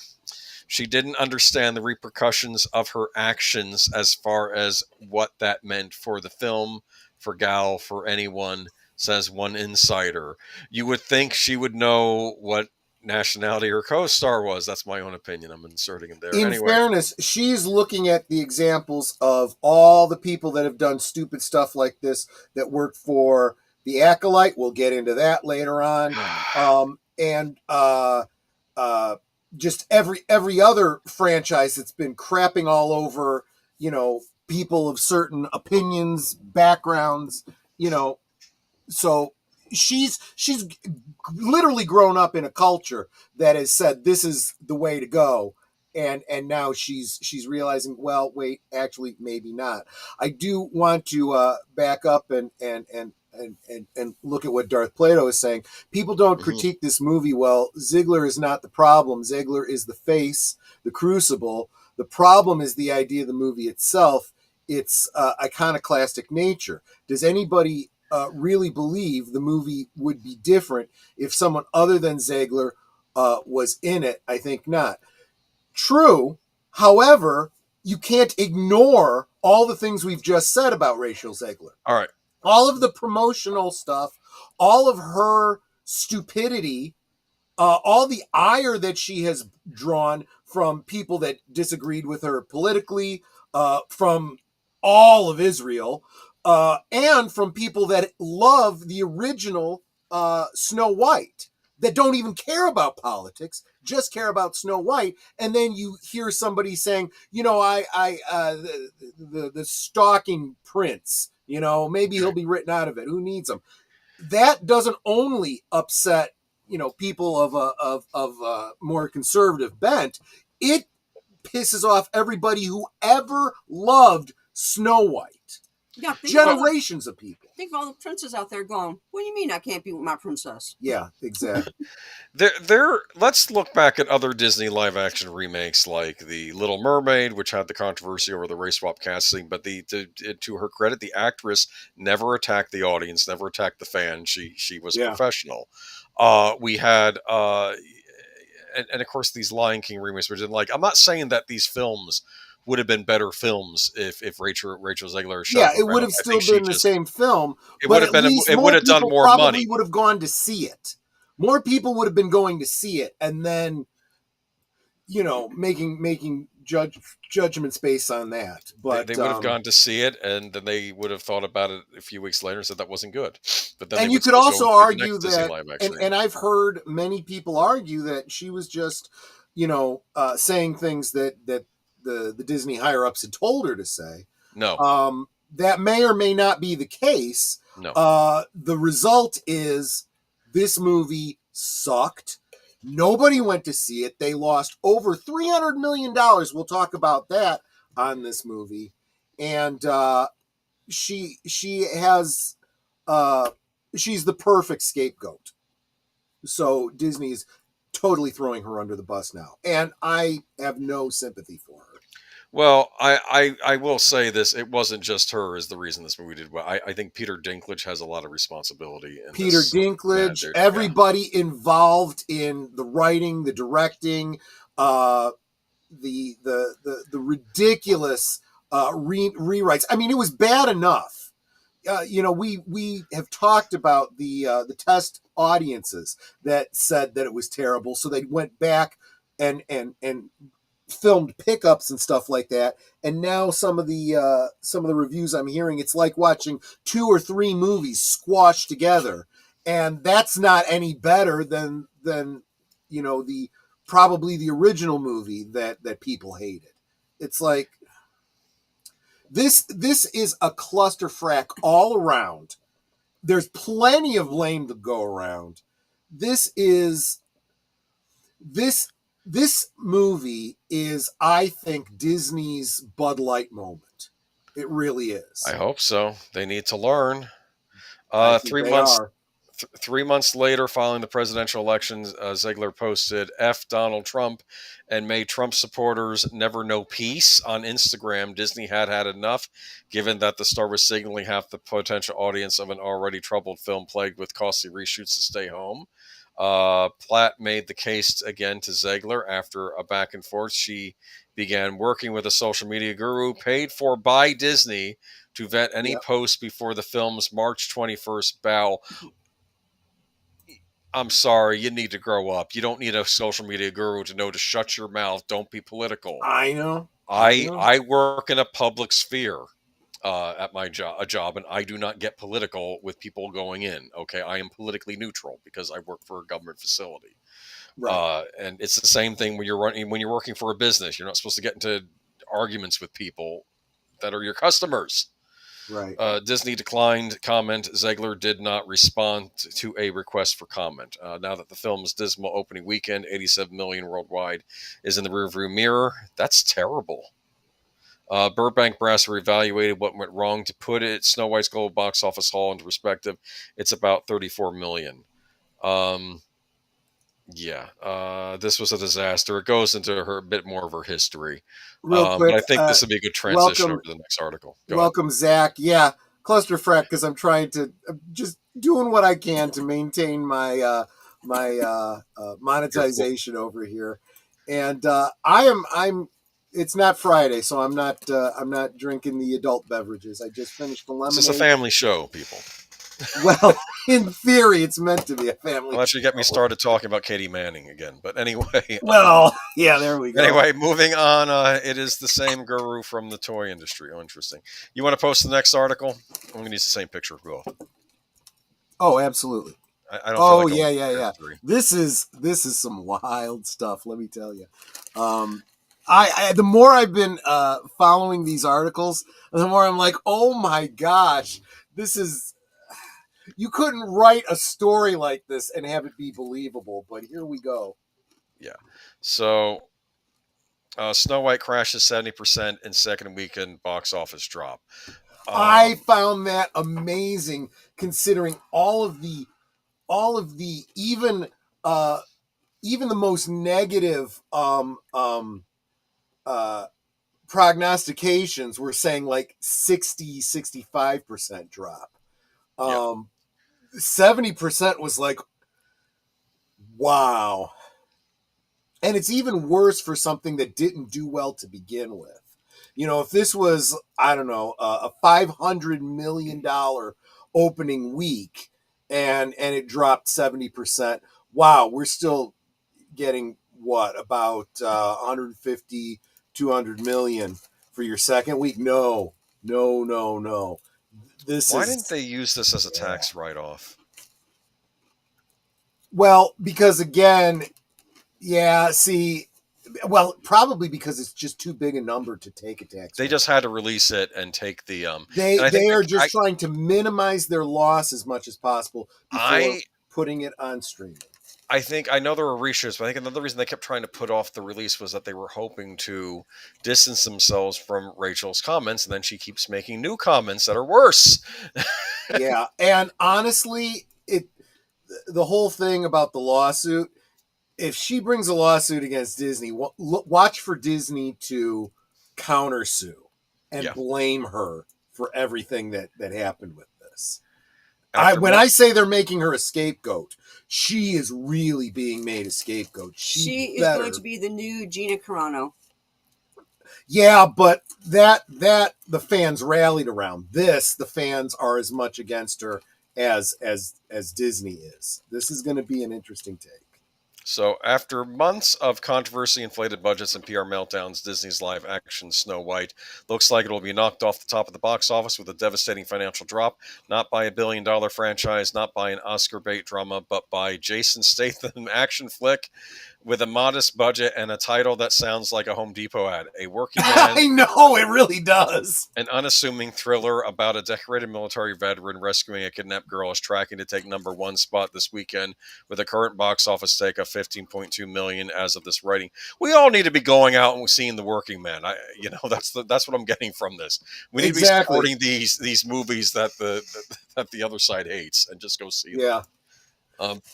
And to be fair, I've always liked Jason Statham movies. He's a good action star. True. Meanwhile, Snow White plummeted nearly 70% from its already dismal debut, pulling in just $14.2 million in its second frame. Let's be clear, this isn't just a loss, it's a rejection. Disney spent over $250 million producing Snow White, and that's before marketing. They jetted Rachel Zegler around the world for months, filled social media with carefully curated promo spots, and propped up their star through puff piece interviews and choreographed red carpet moments. They worked overtime. Actually, you know what? This is a point that I entirely forgot. Jonathan Conroy brings up. Disney can't write off this movie due to the UK tax. That's why. Thank you. I forgot about that. Thank you very much. That was why they couldn't, because I kept wondering why. Yes. Oh, okay. Now that makes sense. All right. That might be why they didn't just dump it on Disney Plus. Also, they were probably required to do a theatrical release. Almost certainly, yeah. Disney spent over $250 million producing Snow White, and that's before marketing. Okay, and it still wasn't enough. The fairest flop of all was knocked out by a film called A Working Man. That's not just a box office defeat; it's a cultural gut punch. It's a moment that confirms what audiences have been whispering for years. They're tired of lectures and reboots. The people just want to be entertained. Yeah. So here we go. Let's compare the two films. A Working Man, modest production budget, starring Jason Statham, not a headline-grabbing celebrity. He is, as far as I'm concerned, because he has never disappointed me in anything he's been in.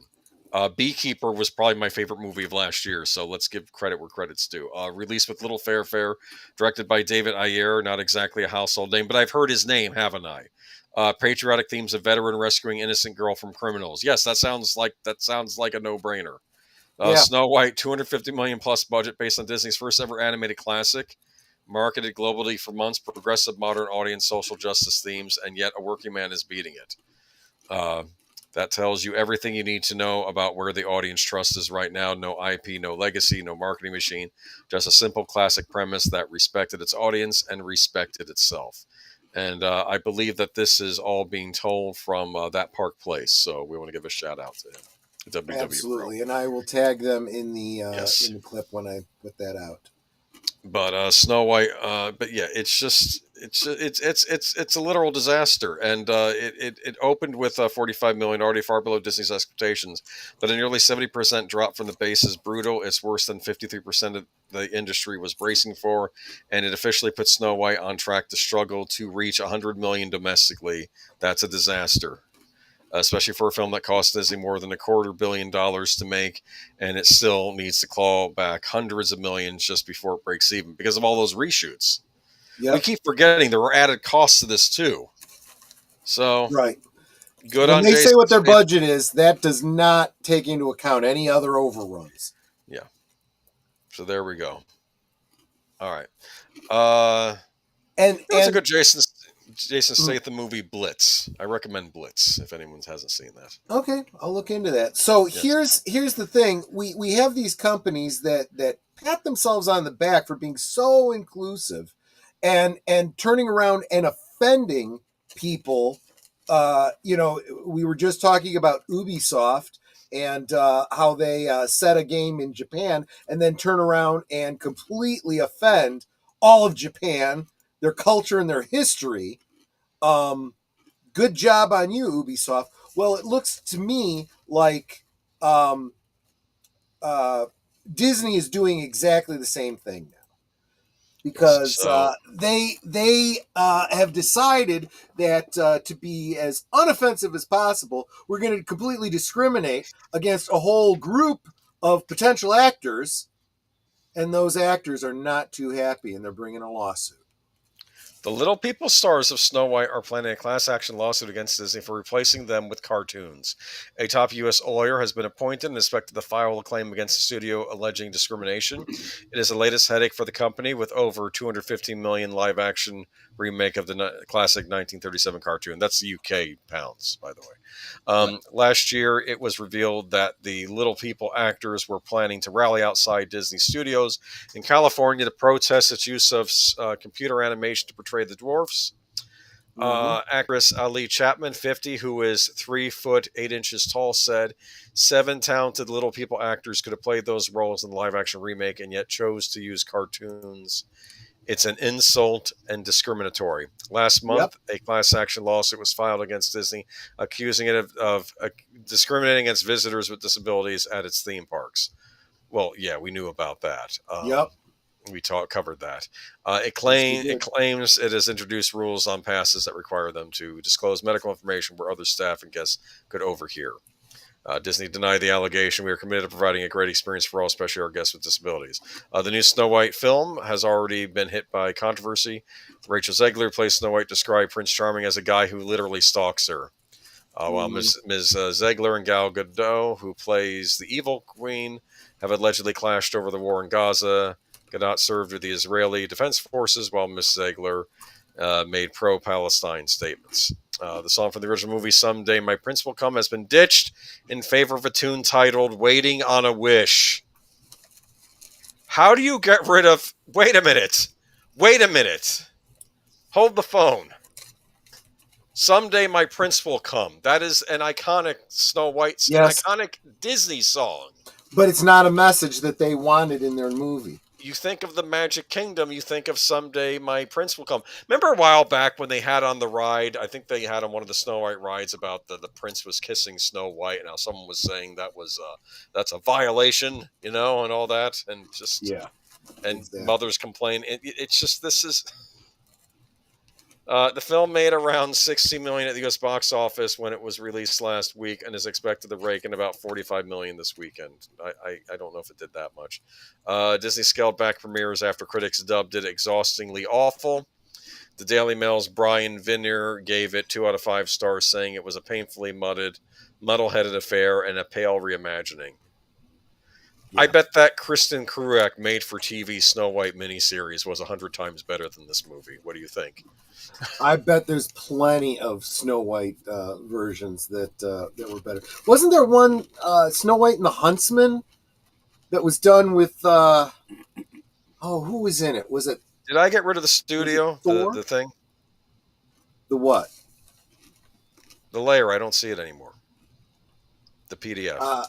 Do you see it? Yeah, I still see it even on YouTube. Yeah. Why don't I see it? Hold on, let me go back in the comments. Oh, there it is. Okay, never mind. No worries. Yeah, what was... I know there was a movie called Snow White and the Huntsman. And, 2012. It was Charlize Theron, Kristen Stewart, and Chris Hemsworth. Yeah. I remember that one being pretty okay, despite, Kristen Stewart. Yeah, that was the Snow White and the Huntsman, right? Yeah, that wasn't so bad. And then they did a follow-up too, I think, right? That was the Snow Queen, I think, or something like that. Mirror on the Wall, Disney is truly the dumbest of all. I don't know. I mean, I thought this was going to be terrible from the beginning. She courted controversy from the beginning when she was casted, saying people were going to complain about her ethnicity, and no one had even brought it up yet, and she was already starting the attack. Ups wasn't Wayne's World. It was all funny you mentioned Wayne's World. So reality, I was watching it this weekend. That's a classic movie, Wayne's World. Remember Wayne's World? I do. Party time. Excellent. Was it? I have a question. Was it accurate? Was it accurate to Aurora, or Illinois? Wayne's World. Yeah. I kind of felt like it was. Yeah, yes. I really responded to it well because of that. Especially, in that video as they're driving around and they drive past the junk sculpture, and I knew exactly where he was talking about. I'm like, oh God, that thing's being immortalized. But yeah, welcome, logical Spark. Wait a minute, it's still Spark. Yes, it is Spark. Okay. Yes. Do you think there's any hope for Disney to recoup their money from this? Oh, no. Absolutely not. Absolutely not. I mean, it's the whole gambler's fallacy, right? When you've lost so much money, you never will break even again. You just move on. Just stop. Well, there's still Stitch coming out, right? Now, that's a different thing. That will not necessarily earn them back everything they've lost on this, but it is off to a good start to be a profitable film in its own right. That's what I'm saying. Forget about Snow White and move on. There's still Tron Ares. Keeping my fingers. Just make it good. Just make a good movie, please. Exactly. Please, I'm begging you. Exactly. Disney but as I was saying before about a company that prides itself on diversity, right? Forgetting the fact, as so many companies have over the past decade, that making hiring practices based on immutable qualities like skin color, racial background, religious beliefs, and all these other kinds of things, or what you choose to do in the bedroom, is illegal. Just a reminder to you.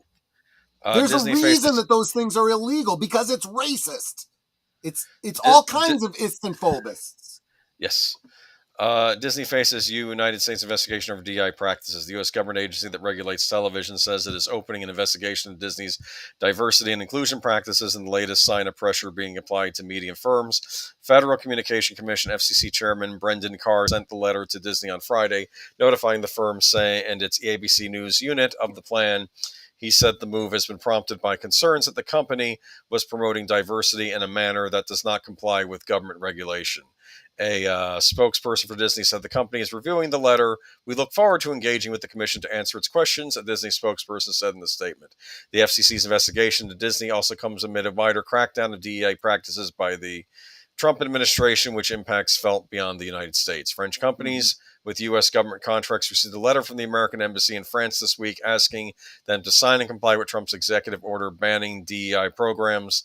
The order of the letter applies to all suppliers and services providers in the U.S. government, regardless of nationality in the country which they operate. A letter addressed by Robert Iger, the chief executive officer of Disney. FCC Chairman Carr said he wants to ensure that the media company ends any and all discriminatory initiatives in substance and not just in name. He added, I want to determine whether Disney's actions, whether ongoing or recently ended, complied at all times with the applicable FCC regulations.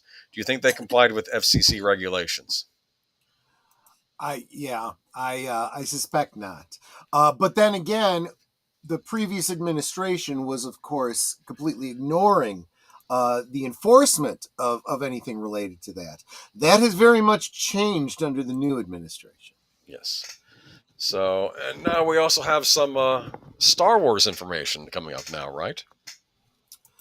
Oh yes, we are still on Disney, but now we're just kind of moving away from the Acolyte, the Snow White stuff. Yes, that exciting scene. Because the Acolyte was a huge success, and it deserves another season because it was so successful. Another shout out to that Park Place. Yep. So here we go. A strange thing is happening in Hollywood media. Months after Disney quietly canceled The Acolyte, the narrative around the show is being aggressively re-engineered using the misleading metric of demand. Entertainment outlets like Collider and Screen Rant have begun publishing articles claiming the series was a misunderstood success. At the same time, the Acolyte actress Rebecca Henderson, who also happens to be married to the show's creator Leslie Headland, has taken to Instagram claiming the show was a massive hit for Disney Plus and was canceled for reasons unrelated to performance. The centerpiece of this PR push, a February 2025 Parrot Analytics report that claims The Acolyte had 20 times the demand of the average United States TV series. But a closer look reveals what this really is: a deliberate campaign to reframe a failed project. It's a last-ditch effort to rewrite the legacy of a series that undelivered on nearly every front, financially, critically, and with audiences.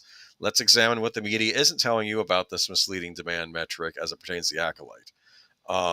Parent Analytics does not track viewership. It does report how many people streamed the Acolyte on Disney Plus, how many finished, or how many paid subscription it generated. Instead, Paramount measures audience demand, a nebulous metric that includes Google searches, Wikipedia activity, YouTube views, social media mentions, piracy activity, fan content engagement. So this could all have been negative. A lot of this could have been negative engagement. We've talked about Parent Analytics many times before, not just us. WDW Pro, That Park Place, Culture Casino, Midnight's Edge, they've all brought this up. That all they're doing is they're saying this is being talked about a lot. But that doesn't mean it's good talk. It's us talking about it, saying how terrible it was. It's, the so-called review bombers, right? The YouTube channels that are like ourselves do not like what Disney has done to Star Wars and have absolutely zero qualms about saying so. Yeah. But they consider that, in quotes, engagement. Paramount and cannot distinguish sentiment. So if the Acolyte was being widely criticized, discussed on YouTube breakdowns, trending on Reddit for controversial reasons, reviewed in bulk, even negatively, that could still inflate its demand rating dramatically. So I guess it has to be like Doctor Who, where no one's talking about it anymore. Yeah. Right? Yeah, exactly. Although we will talk about Doctor Who. Well, I think a lot of the reason I and many other... next week. Me and a lot of people were talking about, even why I talked about the Acolyte on here, was because it was a very expensive project for Disney. Yeah. I mean, they sunk a lot of money into this. They could have made a Star Wars movie or maybe 2 movies with this. Something that would have... And the irony is, a lot of people even said, for all the money they spent on it, they sure didn't show it on the screen. How about with the word Star Wars in the same sentence? Okay, how about we don't talk about anything dealing with the words Star Wars and Disney in the same sentence? Well, I'll say this on this channel. I believe it or not, I don't think I've talked nearly as much about Star Wars as other channels have, just because we don't care anymore. Well, that's the problem. They haven't done anything with it. It's I mean, we'll talk about it as something nostalgic, as on like Last Call sometimes, because you could still enjoy the stuff that's come up before. But current Star Wars, I'm sorry, I just don't see anything. I do want to say that I'm seeing comments come up from Serality that are from previous topics, so I'm not necessarily bringing them up right now, but they are good comments. Like, Quantum Leap, love that show. Glad there was never a remake. What happened to that remake? Did that disappear? I don't know. I did not bother with it. I did not care. Geek Flag makes a point. No one talks about Rings of Pyre. That's because here's what happens. First, you get the shock, and your favorite thing is being ruined. Look, I've ruined your thing, and there's all upset, and there's gnashing of teeth. But then even that gets stale, and people don't care anymore. Yeah. Do you understand? Yeah. They can't even maintain the hate watch anymore. It's like, and a lot of the channels that have done reviews on this stuff to tell us how bad it is, they realize people aren't even watching that anymore. They don't care. I honestly, as much as I love Doomcock, there's a lot of topics that he covers that I just don't tune into anymore just because I don't care anymore. I don't care about half the stuff we talk about on here, Star Wars or Marvel anymore. It's sad, but that is why we usually do a Good Old Days. That's why right now I'm doing a little series, a mini series on Last Call talking about Doctor Who, the older stuff, the stuff that we used to love, why we love these things, and why they're not allowed to take that away from us. Exactly. Okay? Yes. They can't. Physical media, you can't take it away from me. It's funny. I think Snarky J was trying to review the Agatha All Along show, and then she got to an episode and says, "I'm out. I'm not watching anymore." That she said. I respect the hell out of her. He was done. She's like, you know what? I can't do it anymore. I can't. Yeah. She tried, and she's done. Like, not even to do a thing on her channel. That girl is so adorable. Her dad must be awesome because I wish I had a daughter like her. I really, really do. There is 5 episodes of a new Quantum Leap that never aired. Well, that shows how successful that was. I guess. I guess. It looked terrible. I didn't want to watch it. As soon as Are they we said still... Scott Bakula wouldn't be involved, I was done. I'm sorry. Yeah, what? no, exactly right. I was just going to say, are we still talking about the Acolyte? Because I had already brought up, Marvel and how nobody cares about them anymore. This is a flood this week of news. It's like suddenly everything happened. Did Disney have a conference recently or something? This is just... They have to. They know that they're hurting so bad. They're trying to get your attention on everything but Snow White at this point. This is from our friends over at CNN. I use the words friends loosely. Anyway, Marvel tees up major X-Men and Avengers returns for Doomsday, perhaps attempting to prove that reports of its box office demise have been greatly exaggerated. Marvel on Wednesday announced major casting news for its upcoming Avengers sequel that both flexed the power of its history and set it up for the future. A major component of their plan, the return of characters and actors from the original X-Men franchise, a Marvel property that they have waited too damn long to do this. They really have. Okay. A Marvel property that was under the 20th Century Fox banner before Disney purchased that studio in 2019. They loved the X-Men franchise so much. Why didn't they do reshoots for the Phoenix Saga and fix that movie before it came out? Well, anyway. The Avengers Doomsday cast now includes Sir Patrick Stewart. Did I ever tell you, I think he was he on Conan O'Brien? He was on some late night show, and he was in the Emoji Movie. And then Patrick Stewart says, well, who do you play in the movie? Well, I play poop. He plays the poop emoji. Poop. And you know what I said? I said when I saw that comment, I said, he's a knight, right? He's a knight. Yeah. I mean, I love the fact that he doesn't take himself too seriously. How he could play a poop emoji, and he could play a caricature of himself on Family Guy, and he even played. Didn't he do the voice of like a little girl in that in Family Guy? I don't remember. Doesn't take himself too seriously. I love that. Okay. A major component to their plan, the return of characters and actors from the original X-Men franchise, a Marvel property that was under 20th Century Fox banner before Disney purchased it in 2019. The Avengers Doomsday cast. Now, Patrick Stewart, Serena McKellen as Magneto. Yeah. James Marsden as Cyclops, Rebecca Romaine as Mystique, and Alan Cummings as Nightcrawler. Still Rebecca Romaine Stamos to me. I'm still holding out for those crazy kids. She's married to Jerry O'Connell, dude. Or are they still married? Maybe they divorced at this point. I don't know. Alan Cumming as Nightcrawler. I forgot Alan Cumming played Nightcrawler. Yes. Because he was under all that makeup. Right? So all of these actors last appeared together in 2003's beloved sequel X2, X-Men United. Kelsey Grammer, who famously played Beast in 2006's X-Men The Last Stand and showed up in a post-credit scenes in 2023's The Marvels, will also appear, Marvel revealed. The jam-packed cast for Doomsday is set to premiere in theaters in 2026, was announced via live stream over the course of roughly 5 hours and included 27 names in all, including the previously announced return of Robert Downey Jr. in the role of Dr. Doom.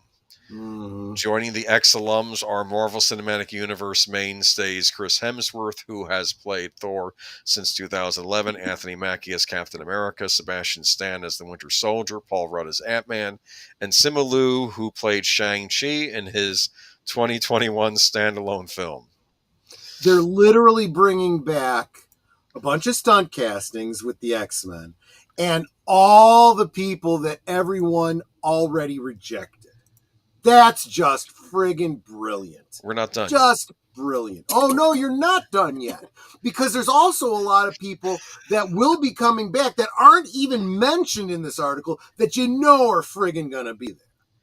Later in this live stream, it was announced that Tom Hiddleston, who played Loki in both the MCU and his namesake Disney Plus series, will also be featured in Doomsday, as will Channing Tatum, portrayed X-Men Gambit in the extended and thought to be jokey one-off cameo in last summer's Deadpool and Wolverine. See, this is what I don't understand. I understand these cameos in something like Deadpool and Wolverine because it's a comedy, right? Sure. And that's why we're having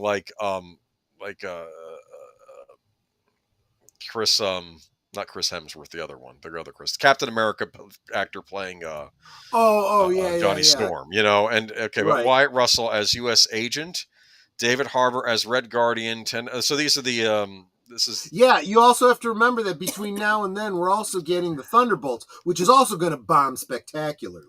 Okay, we're going to get Namor, Namor. Letitia Wright no as more, Shuri. No more, please. From the Black Panther. So I think she's the new Black Panther, right? Was established? I have no idea. I haven't seen a Marvel movie in I don't know how long. I know that Mexican Iron Man was not a fan of that last Black Panther movie, which nobody was. Forever. Okay. Anyway, Marvel announced Florence Pugh is also set to return as Yelena Belova after 2021's Black Widow and following the spring's Thunderbolts. Are they still not calling her Black Widow yet? I thought she was supposed to kind of take over for... I don't know. Yeah, maybe they do. Maybe, well, see, you got to do your homework. You got to watch the Thunderbolts before you go see Doomsday. Okay, Alums, one of all the fun. All 4 actors set to be introduced in summer's Fantastic Four First Steps. Pedro Pascal, Ebon Moss-Bachrach. Is there anything Pedro Pascal isn't in? He's like in every movie now. He's like the Samuel L. Jackson of modern actors now. We're also announced as far as the Doomsday megacast. While many of these actors have enjoyed previous appearances in the MCU or other Marvel properties, it remains unclear how substantial their roles will be in the new film and going forward. Notable absences from the superhero lineup include Scarlett Johansson, who was last week sounded off on the dim outlook of her return to the MCU, along with Elizabeth Olsen's Scarlet Witch, Benedict Cumberbatch, Doctor Strange, and Mark Ruffalo's fan favorite Hulk. Why isn't Doctor Strange going to be in there? Because I don't think he's a dead character in the MCU yet. I understand Scarlet Witch, and I think I suspect that we still have a lot of names that haven't signed on yet that they might be approaching. So I think you are going to hear more names coming out as they're trying to build up hype for this. The Avengers' last official team-up was 2019 for the record-breaking Endgame, which saw both the defeat of intergalactic supervillain Thanos, voiced by Josh Brolin, and the death of flagship MCU superhero Iron Man Tony Stark, Robert and Downey the death of the MCU, period. You could have ended it right there, yeah. I was trying to figure out where this Doctor Doom comes from, and from what I had heard, someone told me, and I don't know if this is accurate, there may be more Marvel experts in the chat, but I think it comes from like a multiverse storyline where in some universe Tony Stark got killed, so they stole a Tony Stark from another Marvel universe, and I think he got angry and then took on the persona of Doctor Doom in that universe. Yeah, it was one of those alternate universe, side steps, and it's not actually the first time. There has been what ifs and blendings in the Marvel universe that kind of blurred the line between Tony Stark and Victor Von Doom before, and it makes sense, the armor and all that kind of stuff. But this is not how you introduce Doom, not with an alternate universe version. This is absolutely friggin' ridiculous. This also has to piggyback on top of the Fantastic Four, which I also think is going to bomb. I am very it may be a good thing that Mark Ruffalo's not going to be in it, but guess what? We're going to get She-Hulk. So she's not going to be in it. Yay. She's not going to be in it, is she? I heard she's I'll not. Bet you. You think she's going to pop in? I can guarantee you she will be. We'll see. You know what I'm expecting, though? I'm expecting Patrick Stewart, Professor X, to get killed again. Because we have to make it time number 4. He's been killed 4 times. But he's gonna put his consciousness into a robot this time. He's gonna become the new Vision. I'm sorry. No. I'm it's a Picard smoke from another fire. reference. I'm looking at Star Trek, which we'll get to. Do you know how stupid it was that they did that on Picard? I know. It was so stupid. Either kill him or don't kill him. That was Michael Chabon. That was him. That was his idea. I know it was. Moron. That was his goofy idea. Mr. Geek cred writer. Give me a break. What's the point of giving him his life back if he's still going to die anyway? That's what everybody the idea of being put into an android is now I can live forever. Here's what you do. Maybe just don't get story ever.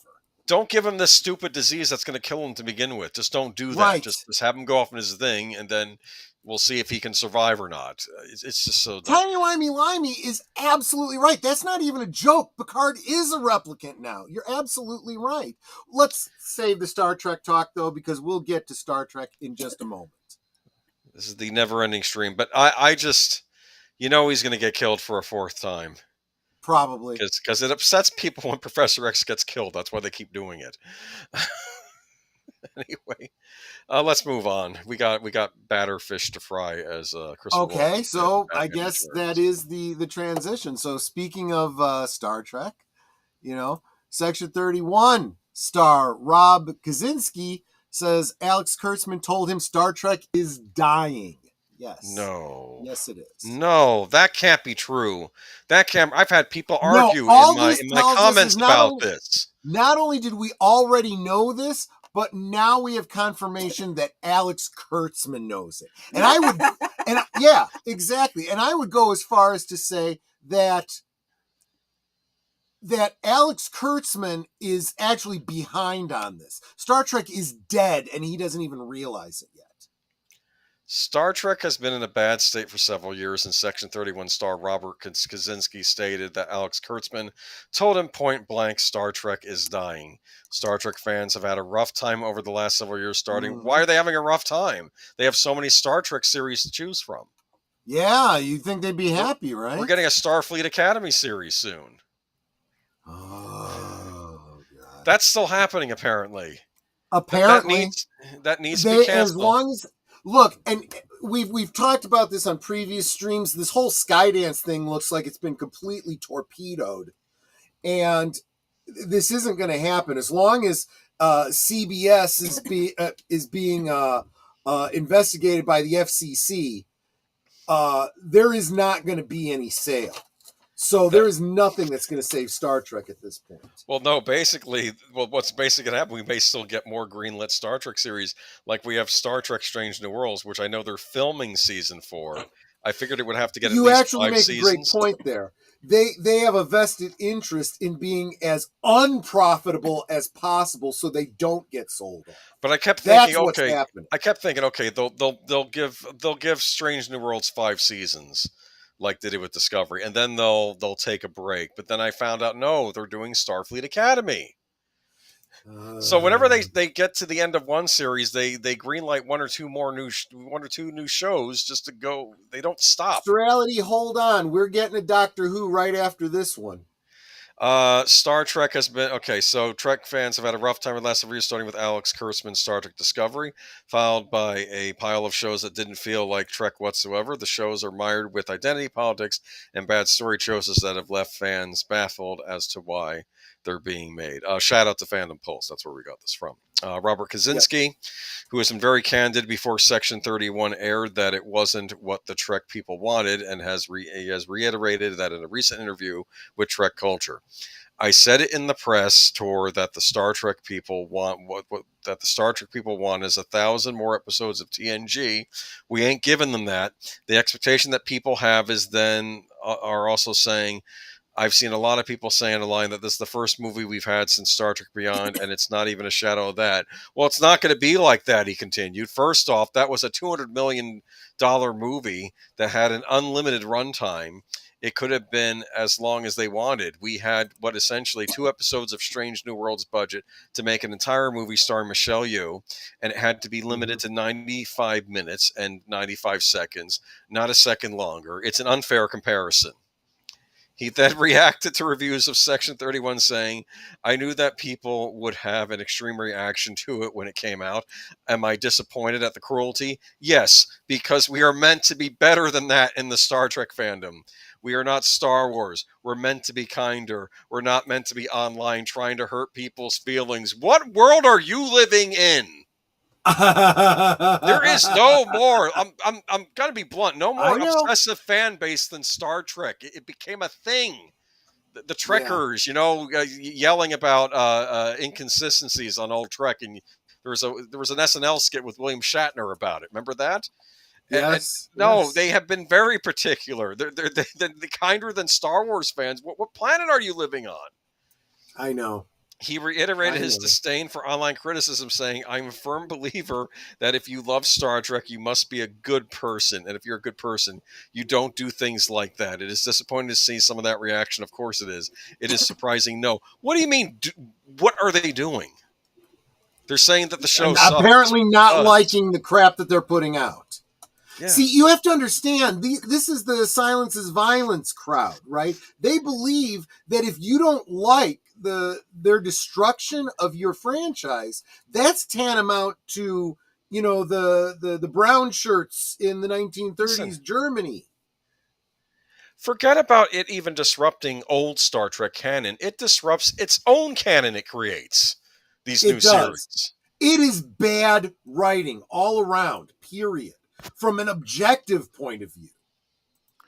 Michael Burnham's mother and father were murdered by Klingons in front of her, and then suddenly Michael Burnham's mother is a time travel, and I don't know if they ever really explained that to me. I kind of was like, wait, they did not. No, makes absolutely zero sense. Okay, he then doubled down on the mantra that we hear so much when Hollywood actors are upset by the criticism Star Trek isn't for you, it's for everyone. That means if you don't like Star Trek, that's fine. Don't like it. Don't ruin it for everyone else. He then seemed to signal to the modern audience, I'm seeing a lot of positive reactions from people who don't really know Star Trek that well. Those are the people that we're trying to hit. You mean the people that can think that, you can give someone Vulcan DNA, yeah. They're not the ones, though, that are going to go and buy the merchandise. The merchandise isn't selling. They're not the ones watching the show. No one is subscribing to Paramount Plus to watch these Star Trek. They're certainly not going to buy the discs and rewatch and rewatch and rewatch. What's been going on in the convention scene, or of Star Trek conventions are they still happening? Are these shows popular? The actors show up? I don't know. That is a bit of a red herring, because the whole convention scene is doing the same thing that the theaters are doing. They have not come back since 2020.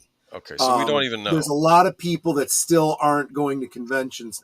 Netter and I haven't been to any conventions, with the exception of MegaCon, specifically to hang out with Culture Casino and WDW Pro and whatnot. We literally have not been back to any conventions. Okay. Now, Mark Melnikoff, frequent contributor to Geeky Geezers, has been, and he has been saying that there's still a lot of weirdness, especially from the stars. The stars are still very much on the blame the fans, hate anyone who's right of Chairman Mao. Some of the stars are still wearing their, Punch a Nazi T-shirts and stuff to convention, stuff like that. We just recently did a screed about, we did a report on a screed that the Robert Picardo, the holographic doctor, went on at some convention. Yeah. You've got Wesley Crusher still shooting his mouth off. So yeah, they all want to say that the fans are toxic. No, the stars are toxic. They really are in this fandom. These morons have to stop making Star Trek for non-Star Trek fans. You know where that started? That started with Abrams' New Trek with the movies. That's when you started hearing this. So well for Paramount. Yeah. It started with the Kelvin timeline Trek movies. That's when it started, which is so dumb. No one thinks the Kelvin timeline, even the name of it, it's not cool. It's not interesting. After Trek culture. You don't own a franchise like Star Trek to make popcorn movies. Okay? You don't.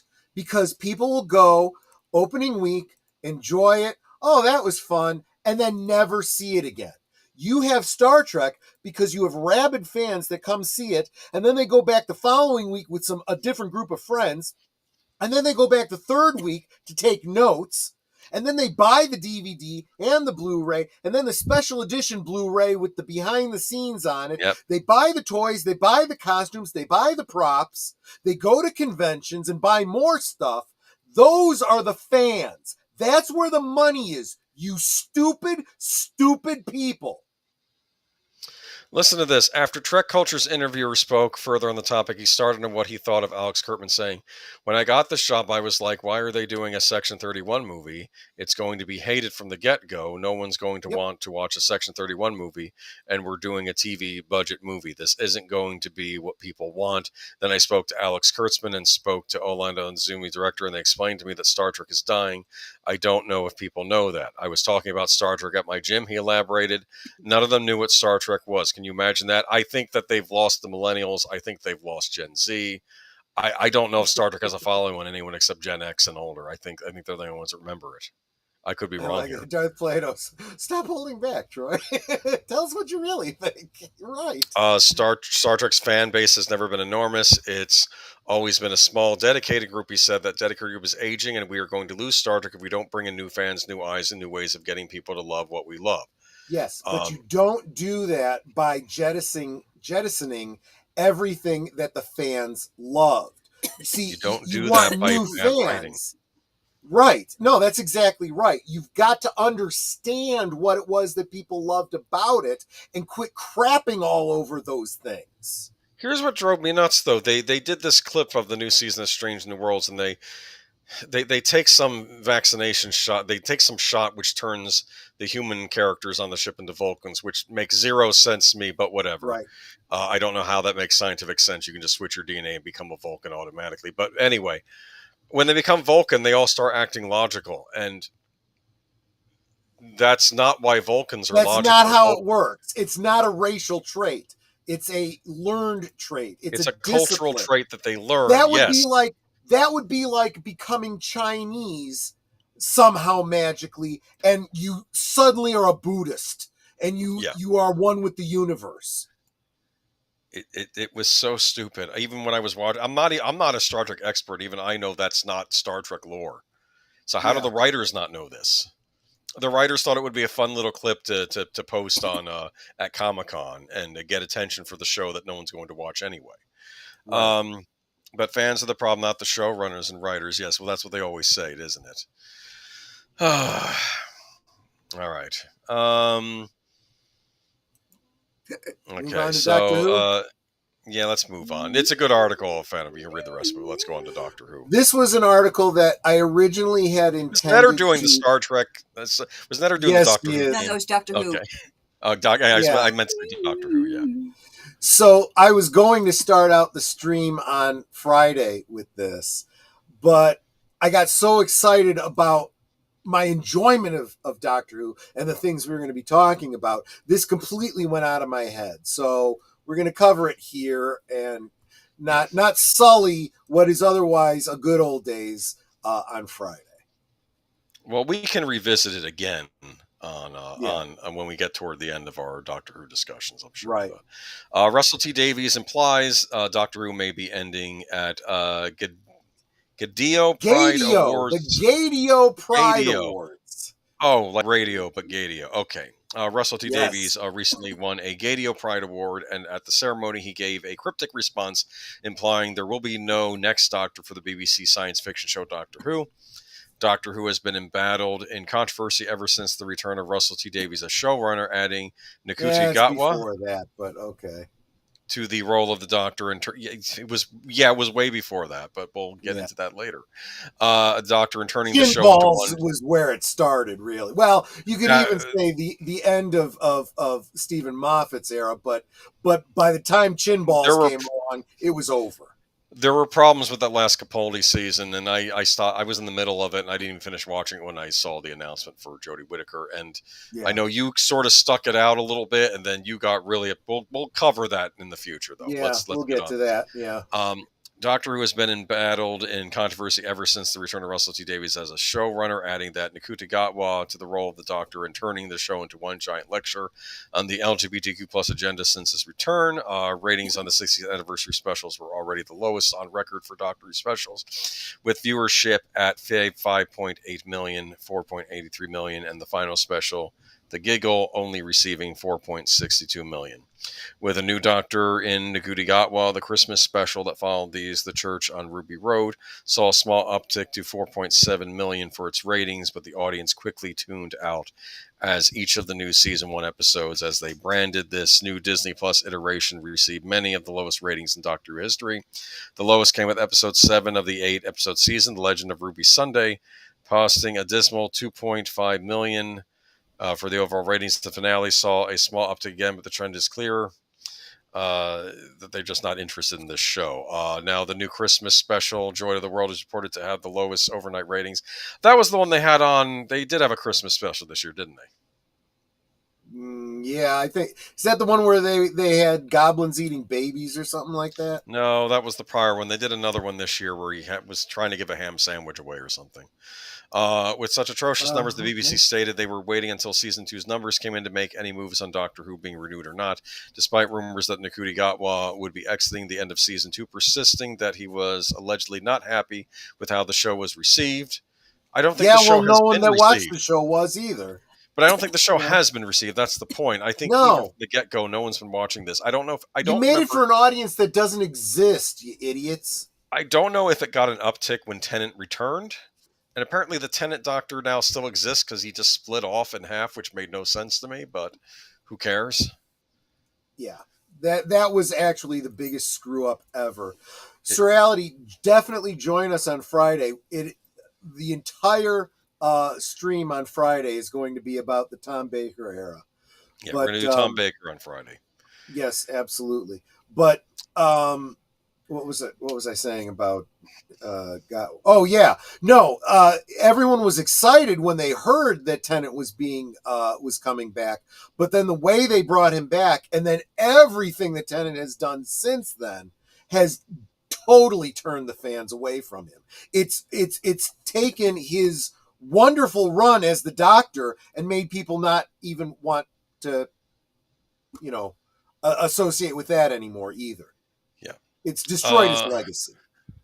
So the first rumor came from The Sun's Rod McPhee reports Doctor Who is facing the axe with star Nagudi Gatwa poised to quit and crew claiming to be laid off. A legend now is insider told Nagudi doesn't want to be tied to the series beyond this and plans to relocate to Los Angeles with several Hollywood projects standing by for him. So he'll probably bounce back from Doctor Who, but I think he's worried if he stays with it and it's such a bad reputation, it'll be a drag on his career. His team also see a lot of fan backlash from the series and don't want the perceptions of him still being the Doctor to get in the way of any future work, the insider added. The BBC issued a statement dispelling these rumors, saying the story is incorrect. Doctor Who has not been shelved. As we previously stated, the decision on season 3 will be made after season 2 airs. The deal for Disney Plus was 26 episodes, and exactly half of those still have to transmit. As for the rest, we never comment on the Doctor and future storylines.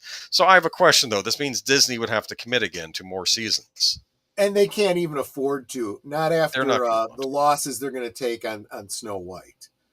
There's no, they have no working capital. It's all tied up in this ridiculous doomsday that we were just talking about. Yeah, this isn't going to go any farther. Doctor Who is over for the foreseeable future. And chances are they'll treat it the same way they did after the end of the,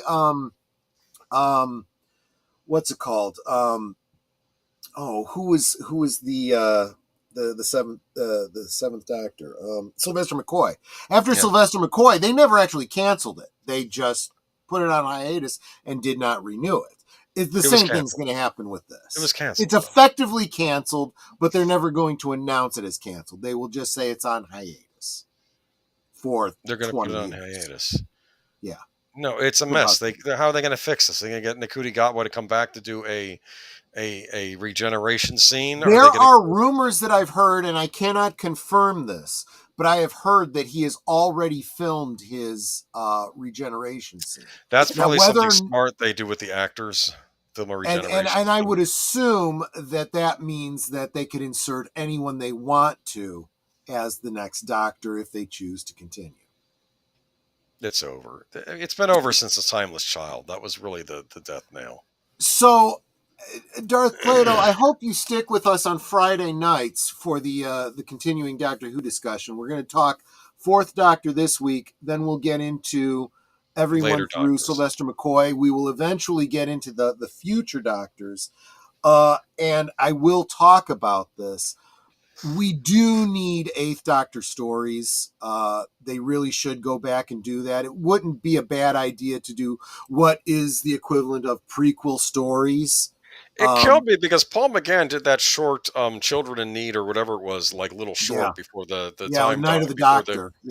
and he was really good in them. Like we were like, why can't we get some Paul McGann stories? Yeah, I would have and, liked and they really and he was still could. good. He was still good. They in the really should dig into the Big Finish radio dramas that he did. There are some great stories there. Look, you want to bring fans back? Get Paul McGann back as the Eighth Doctor, Doctor Who: The Time War, and you do, I don't know, a season, 2 seasons, 3 seasons. That would be freaking amazing. That would be nothing after amazing. Timeless Childless Candace as dumb retcon. Yeah, but the thing is, then you have to figure out when you bring Doctor Who back, what is now canon, what isn't. Are you going to start eliminating doctors? Do you just start as a complete reboot? It's a mess. See, and they've written themselves into a corner and they can't get out now. And that is the other possibility. We didn't mention this last Friday, but we totally could have. We were talking about the first 3 Doctors and how, especially with the first 2 Doctors, so many of those original stories have been lost, and they've been recreating them. You can get them as physical books. You can get them as audio dramas, and some of those audio dramas are being recreated as animations to give us back those lost episodes. The stories still exist technically, but if you go back and experience those again, some of them are drawn out and dry. And I think there's whole serials of the first, second, and third Doctors that could be condensed down if you wanted to go back and redo them and tighten them up. So am I saying a reboot, a remake, or whatever? Yes, it could be done. I don't trust anybody involved right now to actually be able to do that. You need a fresh start. It could be done. But you know what? For heaven's sake, just let the Doctor rest for a decade or 2, please. You know what they could do if they wanted to? Because we saw this with the Adventure in Time and Space. They could always do a Doctor Who special once a year and just recreate one of the classic episodes, but maybe with a new actor playing like William Hartnell or Patrick Troughton, and just try to do redo some of those lost episodes and just do it as like a special. They could always do that. That might be interesting. Actually, you know what would be kind of interesting and fun if they did it right? You hire an actor to play the William Hartnell role, right? Well, they already have one. What's his name? Who played Finch? No. I understand that. I agree with you. But no, go younger. Go younger and through makeup, not through CG, through makeup, age him up. Okay, to make him look more like a Hartnell. And then when you go to the second Doctor, you de-age him, you take all the makeup off, different wig, and he becomes the second Doctor. I'm also suggesting you shorten the seasons, so instead of having, what was it? It was 3 seasons of the first Doctor, maybe take the major story arcs, condense them down into 1 season, and then go into your second Doctor, same actor, because and that would be a nice little nod to the idea that the original idea was that it was a rejuvenation, not a completely. I want to bring up Darth Plato's comments too. Yeah. The UK has more severe problems in the iconoclasm of Who, but I think what's going on with Who is a symptom. I think that this is a symptom of greater problems. I think no. That's absolutely true. That's why I say falling apart. That's why I say put the TARDIS in the fridge for the next 10 to 20 years before we. I'm really mixing my metaphors there, aren't I? But you guys want to have an interesting time. Sports things too. Well, yeah, I know. Good point. Look up videos on YouTube leaving Britain and see how young people are now saying we got to get out of here. We got to leave. Absolutely. There's a whole, and the people that are going to Britain, people that are leaving the U.S. to go to Britain, it's like, good luck to you. Seriously. No, there are people heading out. It's an interesting. It's a disaster over there right now. I would not want to be in England right now. I do feel sorry for our friends across the pond right now. We'll pick hope up things the get better Doctor for Who you. talk on Friday. Trust me, folks. Late actor Tony Todd closes out quarter century of playing William Bloodworth. That's a great name. It is. Bloodworth. In Final Destination Bloodlines trailer. Yeah, if you want to go ahead and post that last one. I am, yeah. Sure, take your time. It's our last story of the night. I thought we'd end on something positive. The great Tony Todd will at least get to be in the latest Final Destination movie. Yep. The late, great Tony Todd. Here we go. Late actor Tony Todd is giving fans his final on-screen role with the highly anticipated Final Destination Bloodlines. Todd played William Bloodworth across 25 years of the Final Destination franchise. Bloodlines is the sixth installment of the beloved horror films. Final Destination Bloodlines stars Caitlin Santawana, Tio Briones, Richard Harmon, Owen Patrick Joyner, Anna Lore, and Breck Bassinger alongside Todd. While the plot remains just as mysterious as the reason for the predetermined deaths, we do know that the future will be getting an IMAX release. Adam Stein and Zach Lipovsky co-direct from a screenplay by Guy Busick, Ready or Not and Scream, and Laurie Evans-Taylor.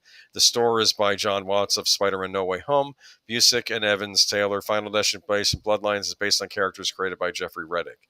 From the trailer, so tagline reads, the newest chapter in New Line Cinema's bloody successful franchise takes audiences back to the very beginning of death's twisted sense of justice. The plot line from the trailer is that these are parents that avoided death, but now death is coming for their children. Because these are children that shouldn't even exist. Do you understand? The parents are meant to die. So that was what I got from the trailer. But William Bloodworth's speech is based on the theme of the movie. And it could have been... Okay, wait a minute. Okay. Candyman icon Todd died at age 69. He will be reprising the role of William Bloodworth in his final on-screen credit. The first Final Destination director, James Wong, told Variety for the film's 20th anniversary that Todd was key to the groundbreaking franchise. Yeah, William Bloodworth's speech basically is the theme of the movie, and it could have been nothing without the right actor. Wong said, God rest his show. God rest his soul. He gave us the right amount of gravitas, but also the right amount of entertainment. He always has that kind of lilt or something where you go, is he with me? So he's just perfect. The great Tony Todd, you got to see him in a role that actually he was known for in those movies again. So, But yeah, is that the last story? That is the last story, yeah. Oh, look at that. We got done. I didn't think we were... Okay. A lot of stories tonight, but I had to end with Tony Todd because, I mean, talk about a veteran actor on Star Trek, too, he and in science fiction in general. So I'm glad he's finally getting his final moment. And the movie looks good. If you like Final Destination movies, you should like this one. There's a horrifying scene at the beginning where someone breaks a glass, and then like a piece of the glass gets stuck in with all the ice that they're putting in the drinks. And it's like, no! Oh, God. Yeah. It's like, this is nightmare fuel. Like, I can't look at this, like... No, absolutely. Did I ever tell you one of the Final Destination DVDs allow you to choose who lived or died? Like you could hit a switch on the remote. You did mention that. I like that, and I think I said at the time it's a brilliant use of the medium of DVD where you can make it a choose your own adventure kind of thing. Yeah. What do we got here? Sorry, I was just trying to get it. I live in England. Love all. Cheers, Boomer. Okay, well, I hope... Absolutely. I hope like I said, I'm just seeing YouTube videos. You know the reality more than I do over on the ground. Exactly. There, so. Exactly right. Exactly right. And hope to see you then on Friday to talk about Doctor Who some more. But I hear that he was, and he did, and I had no idea. Wanted to finish this movie despite the fact. There is a certain irony to working on a movie like Final Destination, which is literally about death. And his character, from a certain point of view, was like a kind of personification of death, or at least, an avatar. You never knew exactly, because it's like he's always there as he knew about death. He was the guy who was there to explain death. So there is a certain... He explained to the kids what's going on. It's like you can't really cheat death. He'll come back. He'll come after you. So that is pretty interesting. Yeah, great talk. But we have a lot to between now and Friday. So stay right here. Don't touch that dial, because right after this stream, well, at least if you're watching on my channel or Netter's channel, you will be auto-dramatically shot over to Deleted Scenes channel for his what is it, by appointment only, or I forget like that, yeah. Forget the name of the stream. He'll be by invitation only. He's sitting down with, I believe, Joe's Atmosphere tonight. So get over there, check it out, have fun. Tomorrow night, members of my channel, and I have a few new members tonight, including Ruby Hoove. Thank you so much, too, for also gifting a membership to a new member who will be able to join us tomorrow night for the members-only Monday Night at the Movies, Animal House, National Lampoon's classic. The members decided what they wanted to watch, and that is what we will be watching. So that's tomorrow night to members only, 9 Central, 10 Eastern. Looking forward to hanging out with y'all tomorrow night. Tuesday night, of course, you don't ever want to F with that Mac Daddy, William Bloodworth. That's death. Yeah, I didn't know the exact quote, but I knew it was something like that. Yes. Rest in peace, my dad. You're absolutely right. Tuesday, speaking of Deleted Scenes, on Deleted Scenes channel, live from Sparkwood and 21, we will be concluding the 4-part fan film Queen of Hearts, the Twin Peaks fan film. Looking forward to that.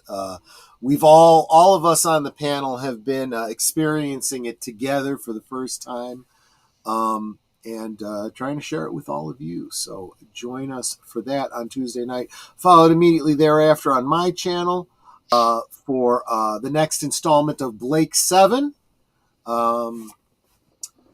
Those of you that don't know about Blake 7, it's a British sci-fi show that I loved when I was a teenager, and I'm trying to share it with all of you guys. Come join us on Tuesday night for that. Thursday night over on Netter's Network, we will be doing a live premiere of a pre-recorded episode of Thursday Things on Netter's Network. Who's your guest for that?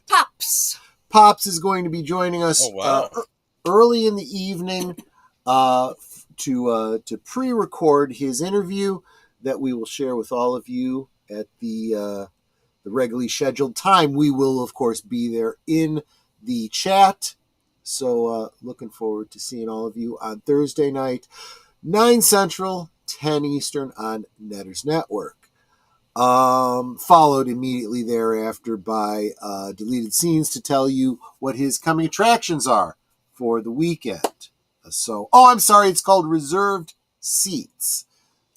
Reserved Seats number 6 is tonight with Joe's Atmosphere. Like I said, if you're watching us right now on my channel or Netter's, you will be auto-dramatically shot over there. If you're watching on Boomer's channel, there's the link. Go ahead and open that up and get your own butt over there. Friday night, I think I've told you like 12 times during the stream what the topic is going to be. That is the fourth Doctor, Tom Baker, going to talk about his long run as the Doctor on Friday. That's Friday at 9 Central, 10 Eastern. And I have yet to decide what I will be drinking that night, but it will be some adult beverage, no doubt. Who knows? Maybe I will release the Kraken again. All right. And because that was a great drink this week. And then Saturday, we're going over to Big Al's channel, Films with Friends, Saturday night, 9 Central, 10 Eastern. For, I want to say it's the Rankin and Bass Lord of the Rings film. Pretty sure. Oh, The Return of the King. The Return of the King. So no, it would have to be then. The Lord of the Rings was Ralph Bakshi. Right. Yeah, he's going to do them in order. He's doing both of them this month. So. Here's how I look at The Return of the King, Rankin and Bass. I look at it as a bard is playing the story. So if you see certain characters are left out or some things aren't quite the same, I think it's because that's how the bard in the special is retelling the story. Right. Do you understand how bards would leave things out or maybe not give you the full story? So I cut it some slack in that area. That's all I'm going to say. Yeah, that kind of makes sense. Yes. But yeah, it's the Rankin and Bass. Yeah, I like the voice of the ring wraith in that in that movie, and I also remembered you got John Huston back as Gandalf in that movie too. Yeah. There you go. So that is the week in review. Have I missed anything, Boomer? No, I think that's it. I think you got everything covered. We are going to be doing Tom Baker on Last Call this Friday, and then we'll be back with Geeky Geezers on Sunday with, of course, plenty of stuff on Deleted Scenes channel, including the official pre-show of Geeky Geezers Unscripted. Unscripted, absolutely. All right. Netter, is there anything that you can think of that I didn't? We covered a lot of ground tonight. Anything I missed? I will be getting a package out to Boomer this week, probably tomorrow. Yes. Have some coffee. He's got the coffee sitting right next to us. I see it right there. So I had to find a tiny box. We had to find a box to put it in, and I think she found a box that I got from Tungori that had some action figures in it. So actually, it's from Crossroad Games that had what do you call those things? Clicks, horror clicks, or hero clicks. Could have been either one, but yeah. So there you go. So there you go. And next week we will have some Nintendo Switch 2 news for you. Oh, really? Okay, didn't know that. Big announcements this week happening. Nintendo has a okay. So as you see the announcements, you will shoot those to me. They did another presentation this week, but I didn't think any of the stuff mentioned was big enough because they did a Switch 1 presentation this week. Now they're going to do the Switch 2 presentation next week. This week, I guess. We're in this week now. Yes, so never mind. Okay. There you go. Y'all have a good week, and we'll catch you next time.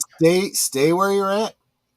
Unless you're on Age of Boomers channel, get yourself over to Deleted Scenes channel. And with that, I'll play the outro, guys. I will be updating this outro because I've got a bunch of new members that I want to honor. But until then, take care and see you on the next one. Bye bye.